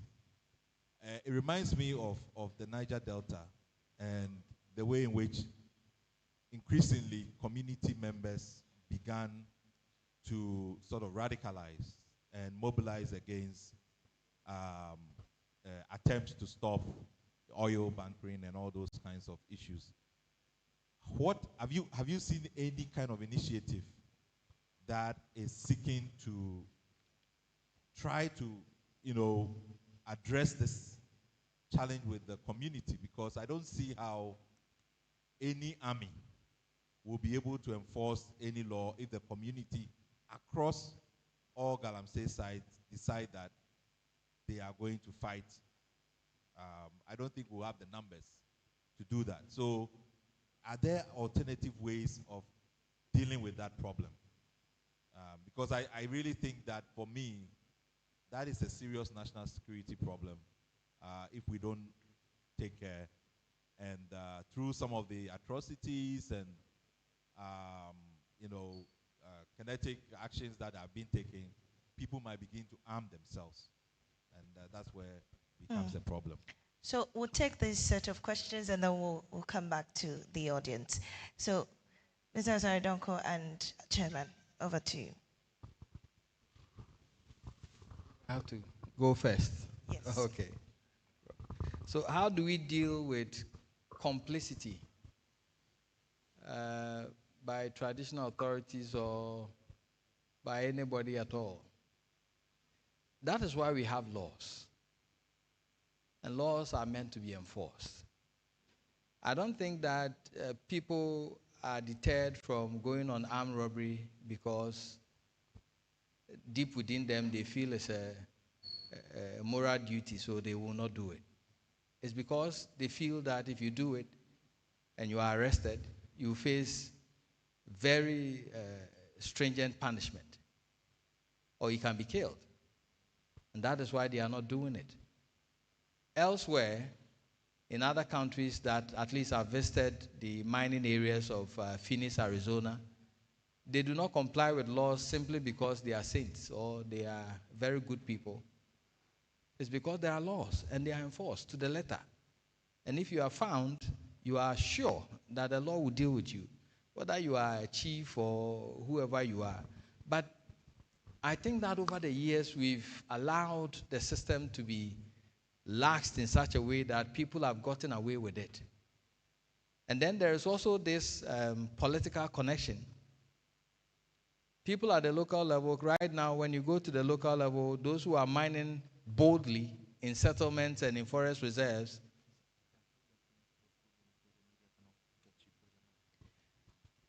okay. Those who are mining boldly are doing so because they have party people especially supporting them. It will be so difficult to mine in a forest reserve if you do not have the backing of somebody influential. You simply cannot, because they will not allow you for you to enter with an excavator. But most of the time, somebody who is very influential at the top will call the Forestry Commission manager at the bottom and say, these are my people, allow them to go. Or some deal is struck by the constituency party executive or somebody like that. Every deal that goes down are supported by them. And that's where the complicity starts. And when people begin to feel helpless, when it started, those who wanted to farm wanted them to leave the water bodies and the land for them so they can also farm. You do your gold mining, do it responsibly, let me also farm. But people came in with arms and they bulldozed their way. Today, you'll be there and somebody is mining on your land and there's nothing you can do. Yesterday, I had this call from a lady in Bekwai. 3 days ago, he bought land, started working on it to grow palm, oil palm. And just as she was completing the seedling transplant and everything, Chinese miners have come there and they have started mining. No warning, nothing. And she goes there to confront them. They are armed with pump-action guns. Then she calls me. So I asked her to file a formal complaint with the Bekwai police. The police took her there. They saw the washing plants and equipment. They did not take any action. I don't know why. Yesterday in the night, she calls me whilst I'm sleeping around midnight and says, the people have mounted lights and they are mining in the night on the land, uprooting her seedlings and everything. So I also called the commander in the middle of the night. He was asleep. I said, well, this is what is happening, so you have to deal with it. I don't even know whether they've been arrested or not. But I get that a lot. So when people begin to feel that there's nothing they can do, they also join and they do illegal mining. Because there's nothing to do. They've destroyed their lands forcibly. So I think that if we were to be enforcing it, and we are making it a crime at the local level, and police will be running to assist farmers, to assist people whose lands are being taken, and the law is being enforced, definitely people will know that, well, you cannot do what you like. If you want to mine, people will start falling in line. And that's what happens with enforcement. When you do it well and you do it consistently, people start falling in line. They know that, oh, then you have to go through this before you can do it. But if there are loopholes, then definitely they want to go the simple way. Don't pay any tax. Don't pay reclamation bonds. Don't do anything. Go hide somewhere, dig, leave the pits behind, take the money and go your way. It's easy.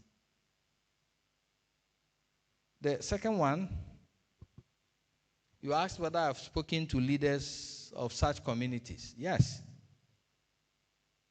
I've spoken to plenty of them in my documentaries. When you watch Distraction for Gold, which is online, I spoke to quite a number of them. Some are genuinely helpless. Others are complicit. In fact, there are chiefs who show the Chinese how to pour libation before they go to pollute the rivers and destroy the lands. One thing the Galamseyers are always afraid of is the spiritual side of things. They don't go mining on breaking day, what they call breaking day, which is a taboo day. Some is Wednesday, some is Thursday, some is Tuesday. They will never go there. And so if a chief were to pour libation or slaughter a ram and say, nobody should enter this place, nobody will go there. But in many cases, you find them complicit.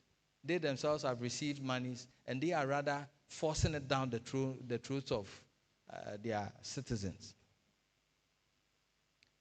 How are illegal miners assessing these lands when they belong to traditional areas? So one way is what I have told you. Sometimes they will not even inform you. They will bulldoze their way in, and when they ask you to sell, and you are not selling, they dig a trench around your farm, and when you cannot access it, you leave it for them. I spoke to one cocoa farmer who, a Samra boy, whose land, he decided not to sell his land. Others sold their land. And so what they did is that they dug a canal around the farm. And when it rained, the Tano River went directly into the cocoa farm and destroyed it. So if you cannot farm anymore, they go in and then they destroy it. With some, they also buy it from individual landowners. And then they start mining. Some chiefs also sell the land. If you have seen a press conference that was done recently by some farmers, and they were complaining that the chief of the area is taking back their land. Though these are farmers who do not own the land. They rent it and they farm on it. But the chief is saying, I want my land back to do Galamsey. And what do you say? Nothing, because you don't own the land. So it depends. Sometimes they are sold willingly, sometimes they force their way in to get the land. What will progress look like in the next 5 years? I'll be elated to see the rivers returning, restoring themselves. I'll be very happy to see Apamprama reclaimed. And I have said it, that in the case that we still want to mine our forest reserves, of course, many of our mining companies are mining in forest reserves, Newmont, Anglo Gold, and others. But they are doing responsible mining. That is why nobody is complaining. So if we want to mine our forest reserve, this is not the way to mine it. Just get an excavator, go everywhere, and then start mining. Why don't we say, okay, we have 288 forest reserves. We're going to mine 10 of them in the next, say, 50 years. We open the bids. If there are Ghanaian interests, and we look at what methodology are they going to use, I will go for hard rock, go down, underground mining, restore the ecological integrity up there, and take your gold from the mining site outside to wash it, so we do not spoil the forest. And all this that I'm saying is in our laws. That if you want to mine in a forest reserve, it shows you how to mine it responsibly. So the solution is enforcement, enforcement, enforcement. Let's tell our people to do the right thing. If you are an MP and your constituents are coming to you, they say they want to mine, tell them to form cooperative groups and come properly under the law. Get a license. Get regulated. Show them how to mine responsibly. It's easy that way. Ghana government will get some tax. The land, those who want to farm, will get land to farm. The rivers and water bodies will be safe. And you will get your gold. Everybody is happy. And then, are there alternative ways of dealing with the problem? Yes. And that's what I've stated. Let's enforce the law. We are the reasons why the laws were made. Everything has a way. The framers of the laws know that toxins come from mining, whether controlled or uncontrolled. And that is why they have stated explicitly clear that this is how you have to mine it. When you come under the law, the Minerals Commission will be able to monitor you. The EPA will be able to monitor you. The Water Resources Commission will be able to look at your land and see that you are not going outside of it. And you can mine responsibly. So let us not go that way and say because of poverty, let's give room for people to do the wrong thing. I don't think they are poor. If you can buy an excavator worth thousands of dollars, you are not poor. So let's leave those who want to farm to farm. If you want to mine for gold, there are channels and the laws are there. Let's follow them and do the right thing. I think I've dealt with all of them. I believe so. Yeah. We'll take the next set of questions, but before we do, I'd like to acknowledge these people in our midst. We have Professor Audrey Gajipo. She is the CDD board chair. She's here. Could you please wave for us to see her? Also, we have in our midst Honorable John Intim Fojo, MP, Asin South constituency. Good to see you. And of course, Oliver Bakavomawo, he is with Democracy Hub. So we'll take the next set of questions. This gentleman with that African print has been over there for some time. Let's take his. And then we'll take the two ladies at the back, also the Australian High Commissioner. And there are two ladies here who also want to ask questions. Let's take more ladies this time around. Yes. Thank you very much. My name is Jacob Teta Ahuno, and I work with CDD. Erastus, thank you for the presentation, the good work. My question will come from basically your last statements. You talked about the Mineral Commission, the water resources. If companies were formally registered and mining, they would be monitored. But I noticed that about two of your high-profile cases, the one related to Akwanta mining and the other one you mentioned that you were first sent to.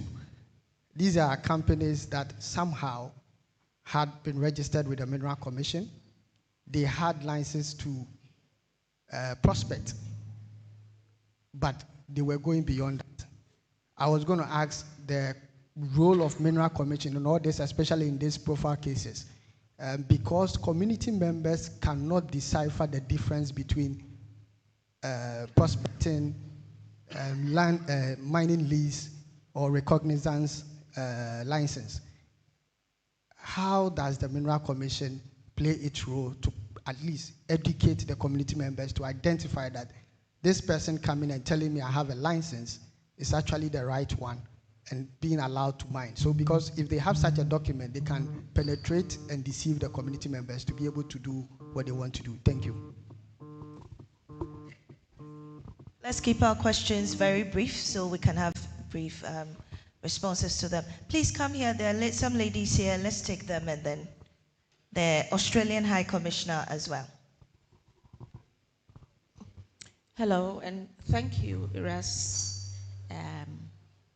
Mr. Asare Donkor and Professor Frimpong, for, especially Mr. Asare Donkor, for the lecture. My name is Kat Veluzo, and I'm doing a research on Galamsey's effect on women and children in terms of their health and their very livelihood. So with all the questions and the suggestions, I was wondering if we could, or there could be some sort of community education programs, because if you're enforcing the laws and waiting for people to commit the crimes and keep enforcing the laws, I believe, or I think that education or educating the community right from the start, like some countries have done in terms of recycling, environmental protection. I believe we could institute something like that to help the local communities' mindset. Because if we do not change the thinking of the people, we're just going to go around in circles. So I just would like to hear your opinion on that. Thank you. Right, thank you. There are two ladies at the back. Yes, let's take, and then we'll take that gentleman, and then we'll come back. Thank you, Prof. Let's keep it brief, please. Okay. It is assumed, I'm Hilary, the University of Ghana SRC General Secretary. And my question is actually very simple. It is assumed that limited access to technology hinders effective monitoring and evaluation. However, even in this century, we realize that the Ministry of Lands and Resources and also the Forestry Commission, they do not have, let me say, specified systems in terms of technology to monitor and also evaluate these, let me say, doings of illegal miners. What is your take on it, and how can we improve in that sector? Thank you. Right, let's take the Australian High Commissioner. Thank you, Erastus, for your insights today and also for your hard-hitting reporting over the years. My question relates to the methods of financing. So someone is financing the heavy equipment and the excavators. So are they local kingpins, businessmen, or are they foreign operators, or both? And also, are illicit gold flows sustaining the problem as well? So have you, in your investigative work, followed the money trail? Thank you. Okay, my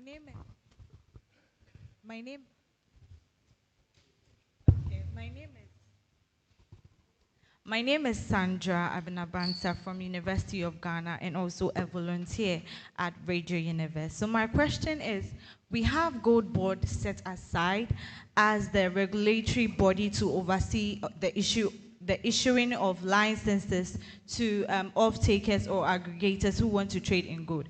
But here lies the case: if someone wants to get a license from Gold Board, they need to go through a lot of processes, even when they have the money ready. You know, we are in Ghana. They'll tell you, oh, go and come today. Or when you come, they tell you, go and come the next day. Don't we think that with these strict rules set aside by Gold Board, it's also a way of deterring people from acquiring the licenses, and also makes them go to illegal mining as a way of acquiring quick money? Because you know, this country, a lot of people want quick money. They know that illegal mining, you don't have to pay any license. That is a very quick way of getting money. So they involve in illegal mining. Please, what is your take on that? Right, we'll take the last one, the gentleman over there, and then we'll come back.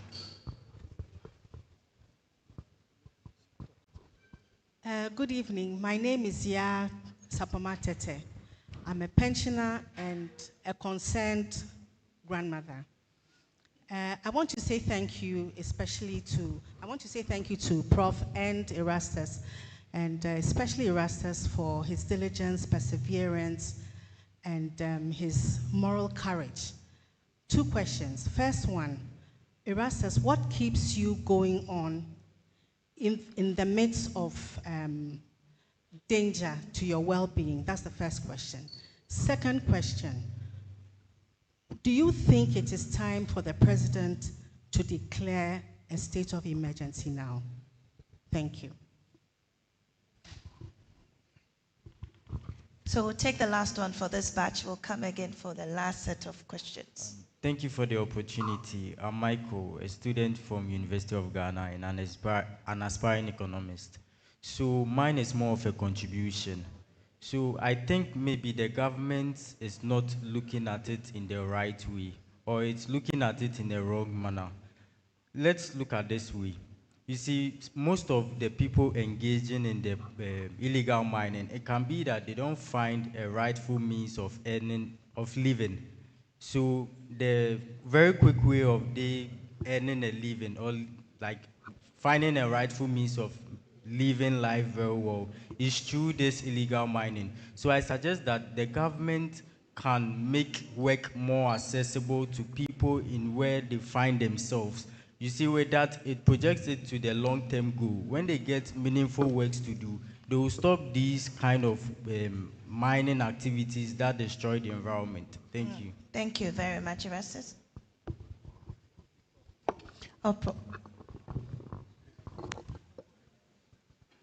Prof, if you want to take a bite before I...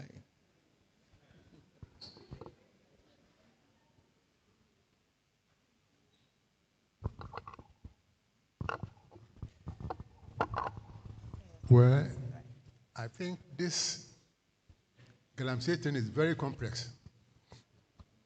Too complex. You're talking about citizens' complicity. It's not easy. You know, when it started, the chiefs were saying that we've gathered these forests for hundreds of years. And then somebody will come with a paper from Accra that had a permission to mine in your area, and the chief cannot do anything about it. So they go on and mine. And so with time, they also say, well, we also have to get something from it. And that is why they also join and try to get something from their communities. That is complicity. Not that they want it, but they have no choice but to join to get something. And then let's also not forget that Galamsey is the safest thing for people who want to get money quick. Some were engaging in drugs, armed robbery, and to some, Galamsey is safe.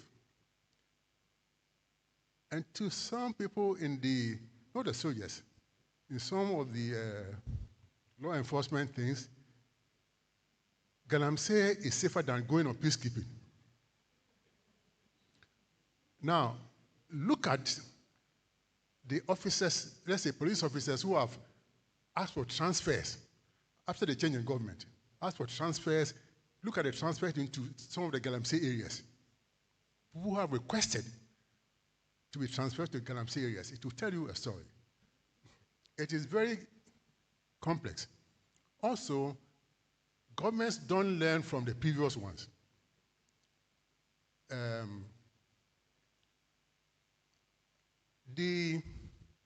Before the NPP came to power, the military could sign MOUs with mining companies to provide security.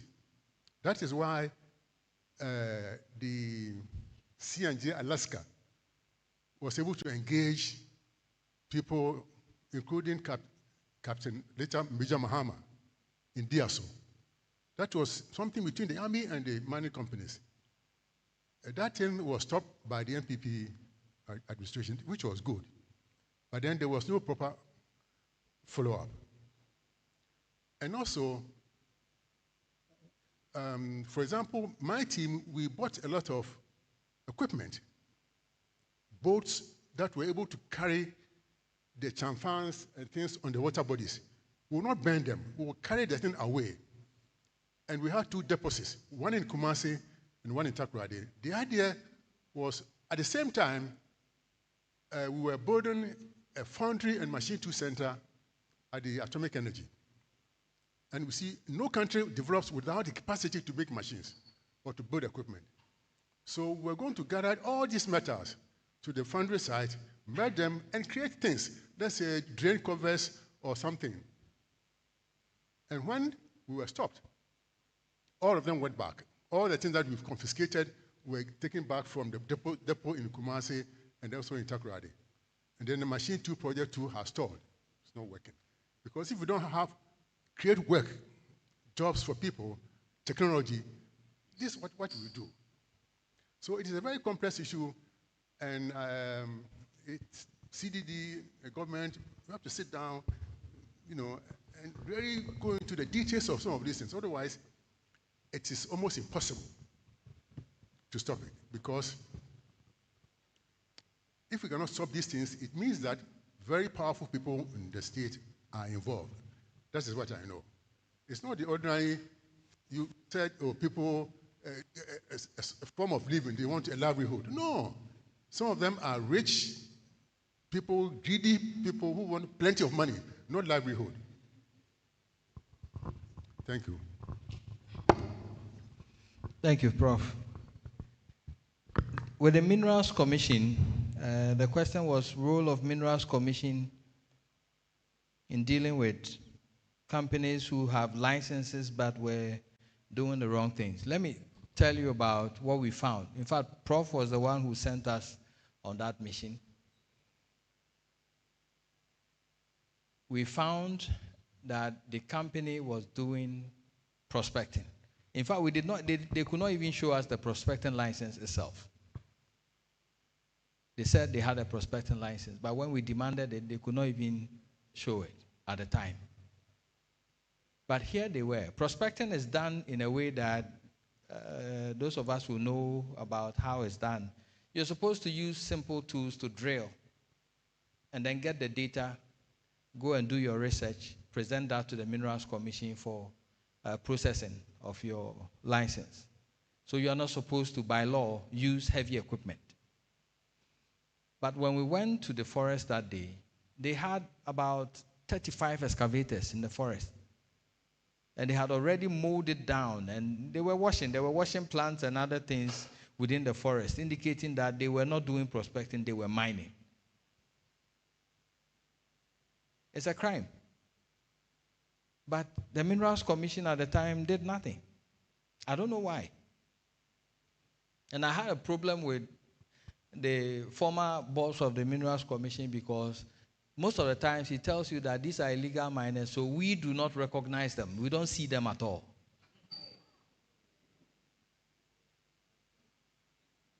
So until they are licensed, that is where you start seeing them and you regulate them. And so at the local level, Minerals Commission doesn't bother itself at all with illegal miners. But who regulates mining in this country? And that is why we have to demand answers from them as well. The EPA, for example, when we say environmental protection, what are they protecting? Because you go to the beaches and you look at how plastic waste is engulfing the beaches. That's environment, right? So where is the EPA? Across the country, all our water bodies are Milo and milk. But we have an environmental protection agency. So what is its role? I keep asking. And we have a Water Resources Commission that only gives us data. And that is it. So if it is teeth to bite, I think now they are an authority. So they can, I don't know what that means by law. Maybe Vomawo can help us, he's a lawyer, to see if they are an authority now, can they bite? If they need extra powers, why then don't they advocate for it? But behind the scenes, as a journalist who gets information from the ground, I know that it all comes down to political interference. The CEO of EPA is appointed by the politician, same as the Minerals Commission. Behind the scenes, they also have their pressure. So when they are squeezed small, they turn a blind eye to something that they should be doing. And that is what is killing us in this country. But doing the right thing is easy. You have made laws. Then we should just say that we don't need the laws. So now it's free for all. After all, the resources belong to me and you. So if you can afford, go somewhere and start digging. But what will happen? Chaos. So why are we bypassing our laws to do the wrong thing? Why has doing the wrong thing now become so popular? Foreigners are not allowed. And I think that goes into my second answer. Foreigners are not allowed by law to go into small-scale mining. But here we are. The Chinese are almost everywhere. And it's no more a crime. We arrest them, they go back. I have seen one Chinese woman, she's grown very old while staying in Ghana. She's in every Galamsey site. You find her today, they arrest her. The next day you come, she's there. So it's like we are deceiving ourselves to think that we are fighting Galamsey, but then behind the scenes, we go around in circles and in circles. If we allow the law to work, it will help all of us. Are there community education programs to educate the local communities? Well, we started one. Our documentaries, we've translated some of them into the Twi language. And when we had some fans from the Voice of America, we went round and we showed it to the communities and we engaged them. It worked very well. Many of them did not know that even the degradation that was going on had a health effect on them. And that is why I keep talking about the NCC. Where is the NCC? Where they can run education programs on TV, national television, because that's their role. And this is the time that we need them so much to be organizing that for us. But I'll also throw it for the Academy of Arts. If you want to go on an outreach program, I think our diplomatic friends will help us. Australia, EU. When you go to them, then we can go with a van to the communities and start some outreach programs and educate them. My works are there. We can do more translations that will help to educate the public. But I think the NCCE has a major, major role in doing that. Limited access to technology. It looks like the Minerals Commission doesn't have the tech to monitor. I disagree. These days, you can use your phone, Google Earth, and be able to tell where mining is very active right now. If you go on Google Earth, you can use your phone to determine which areas are very active with mining right now.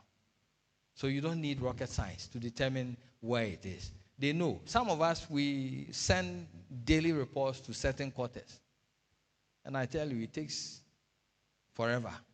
Nobody really wants to do something about it.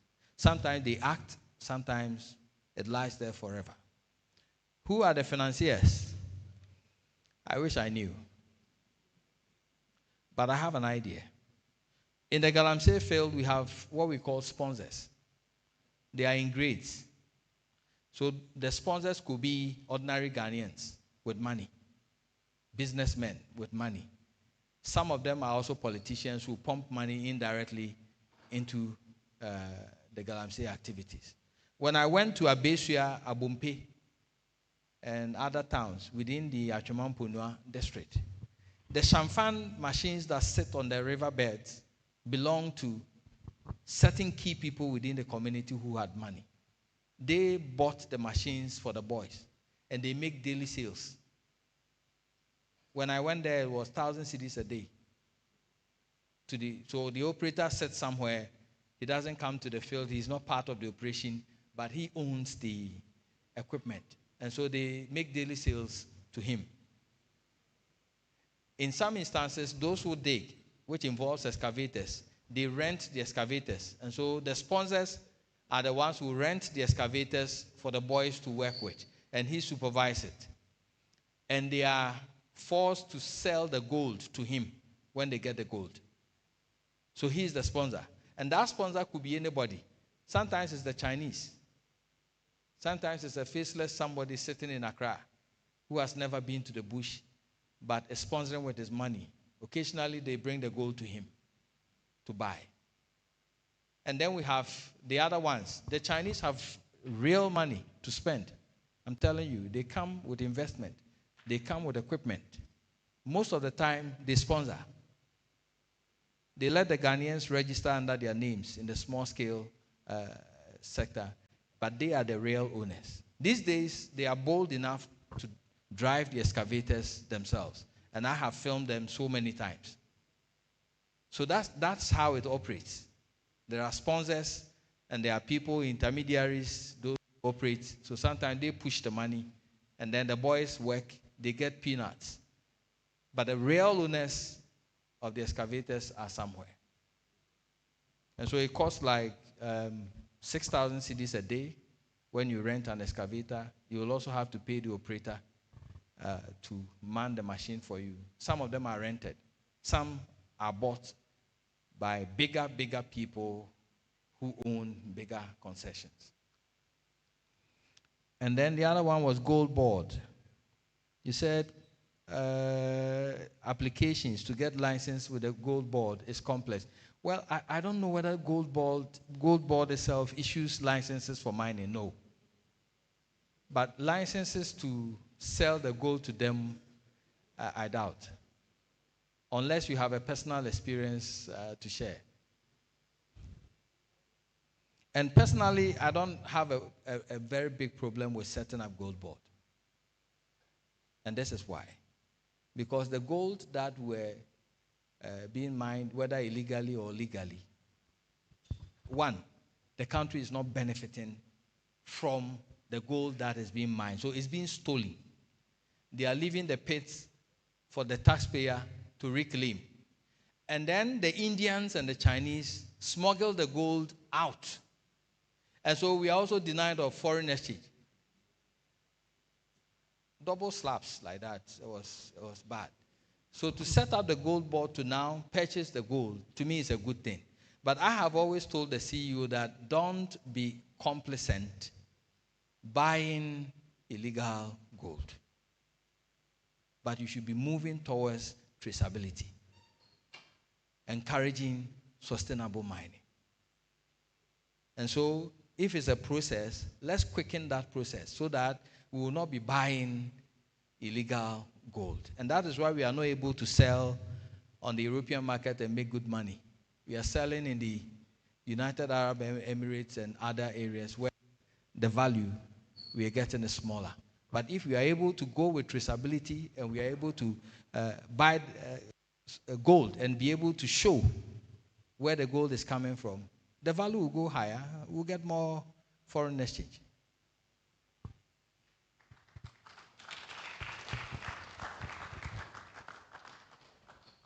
I'll take 2 more questions. Before I do, there's one question here.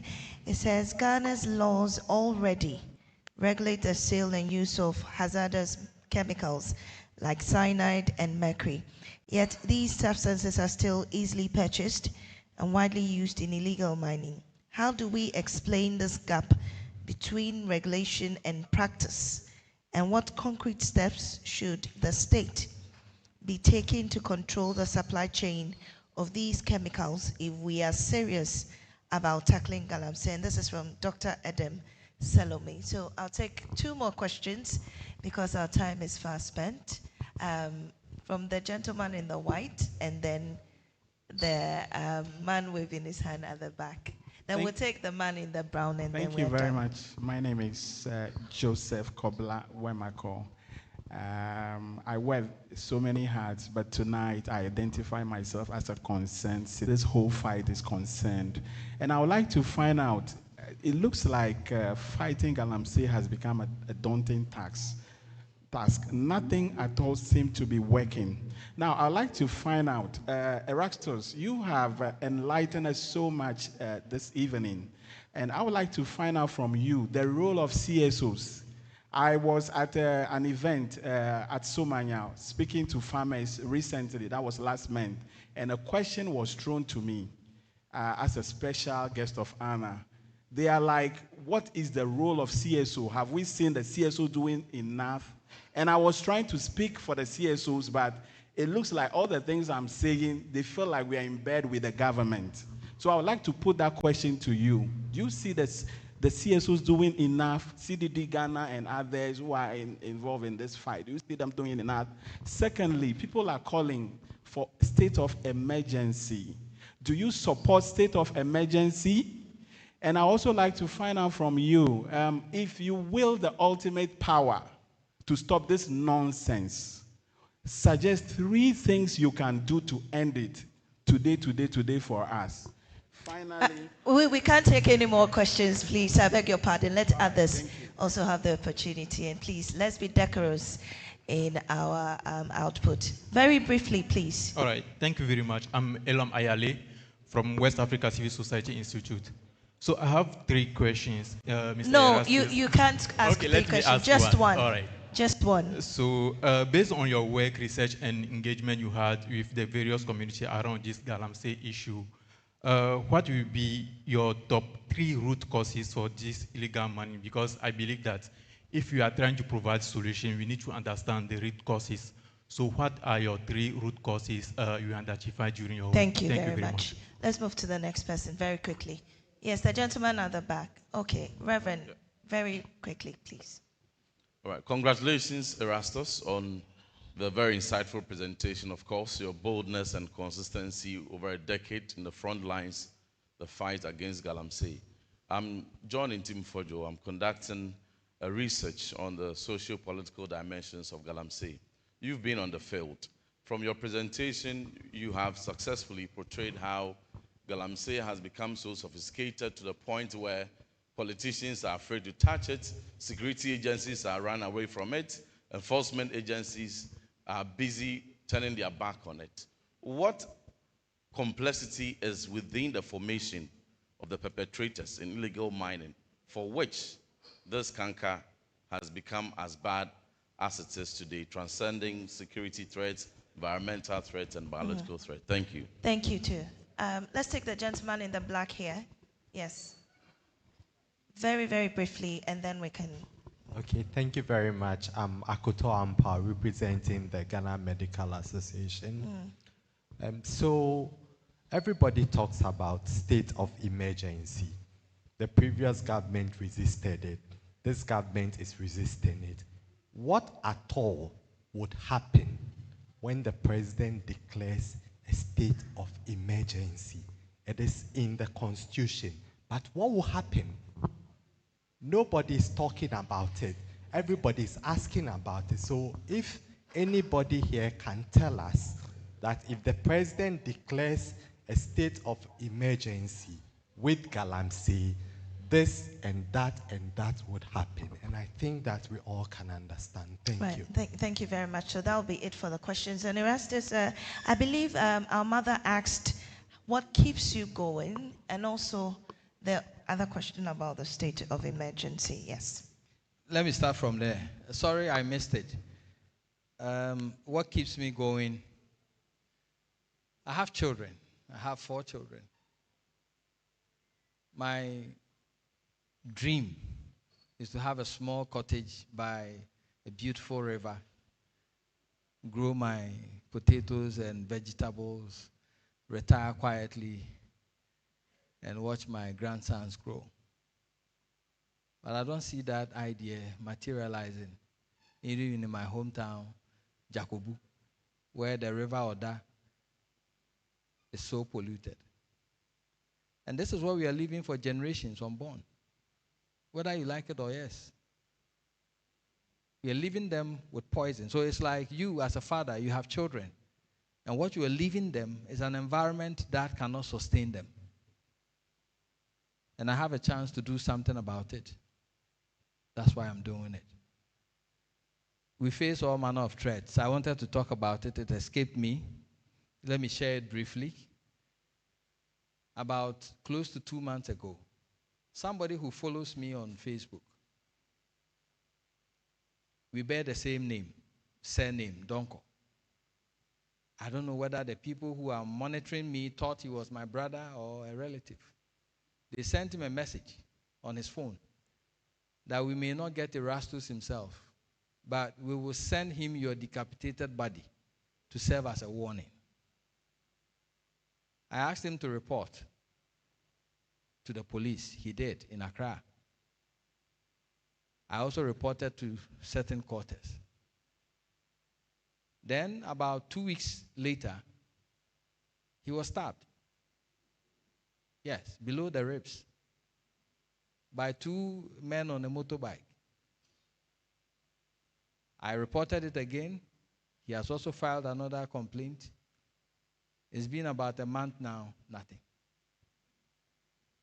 I get similar threats. I report to the police. I get no response. But I don't think I should be running and covering my face just for fighting for the environment. And I think that is why many journalists are also shying away from reporting on the environment. And so the security agencies should help us when we report such cases. Add some seriousness to it. Let's get to the bottom of it so we can also feel safe to continue what we do.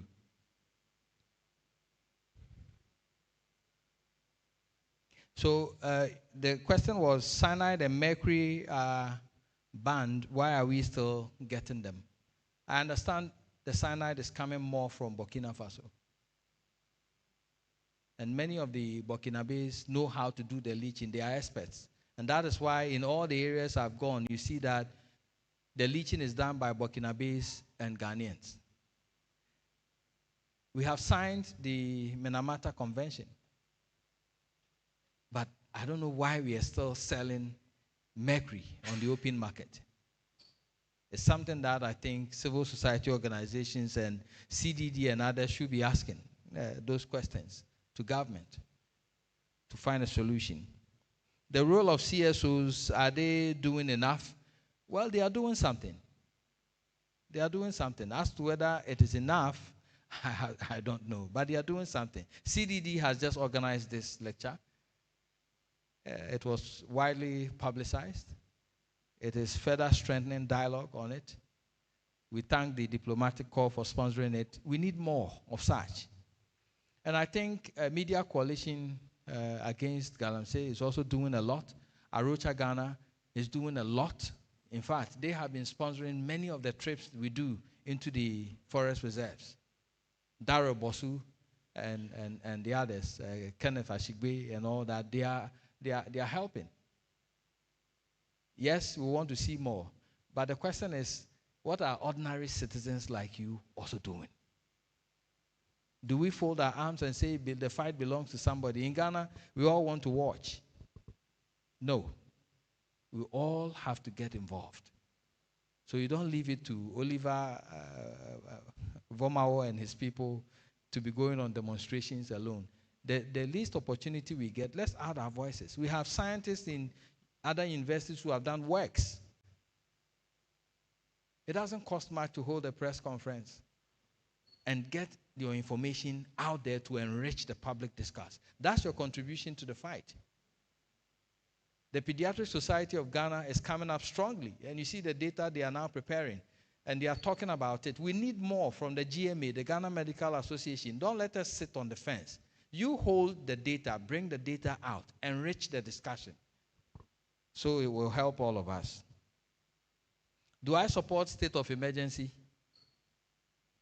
Of course I do. But the person who is to declare it says, we are not there yet. Well, what do we need to see? Deep within your heart, when you look at what is going on, are we in a state of emergency? If we are, then the answer is yours. In the past administration, we called for it. At the peak of it, we called for it. We got even all the unions to come on board to demand that the former president declares a state of emergency. They didn't. Oliver and his people suffered for it. We impressed upon it, nothing happened. We were told that we were NDC people. They told me I was an NDC person who was propagating the works of NDC. Well, I'm still doing it. It makes me an MPP man now. So, seriously, we've gone past that. State of emergency, we've gone past that. If we were in any serious country with 65% of all your water bodies destroyed, and you're still waiting to see something else, well, I don't know what you want to see. Reverend was talking about the complexity, which he was asking me about the complexity, which I think is getting the canker to worsen. Reverend, sorry to disappoint you, but this started way back. Successive governments have toiled and played with lives. Political interference. In Ghana, when you want something to fail, then you start adding a political twist to it. Then everybody starts focusing on the politics. And then we leave the pertinent issues that we should be worrying about. There's no politics in the environment. In fact, I am waiting to see two sides of the August House, the MPP and NDC, come strongly together that we are going to fight Galamsey. That's what should happen. If you're sitting on a bench and expecting the current government to fail, so you become happy, when he fails, who suffers? The ordinary person. They have money to import VOS, mineral water, to drink. You don't. This is where we stay. And so don't pray that the current government will fail. Pray that they win, because when they win, we all win.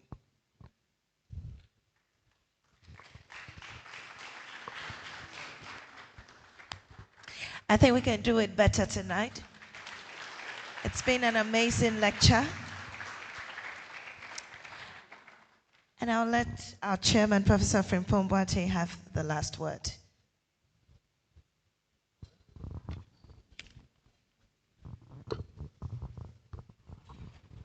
So this fight against illegal mining is dangerous.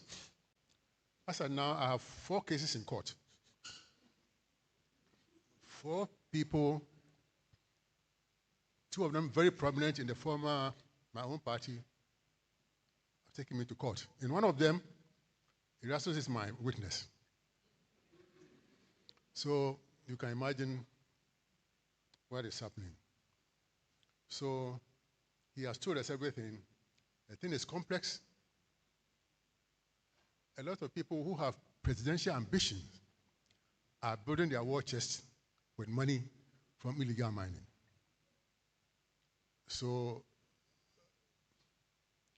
you can see the erosion being done by illegal mining. So I think we've heard it all. And Erastus has been very good. He helped us a lot, and we still work together. And I pray that we'll get over this. But it's going to be very difficult. If we don't take care, we'll come to a point of no return where criminals will take over our country. She was talking about this leaching with cyanide. It's been going on for a very long time, not only in the Brown-Afu area, but across the nation. And they were started by citizens from the Burkina Faso. I think it's been going on for more than 10 years.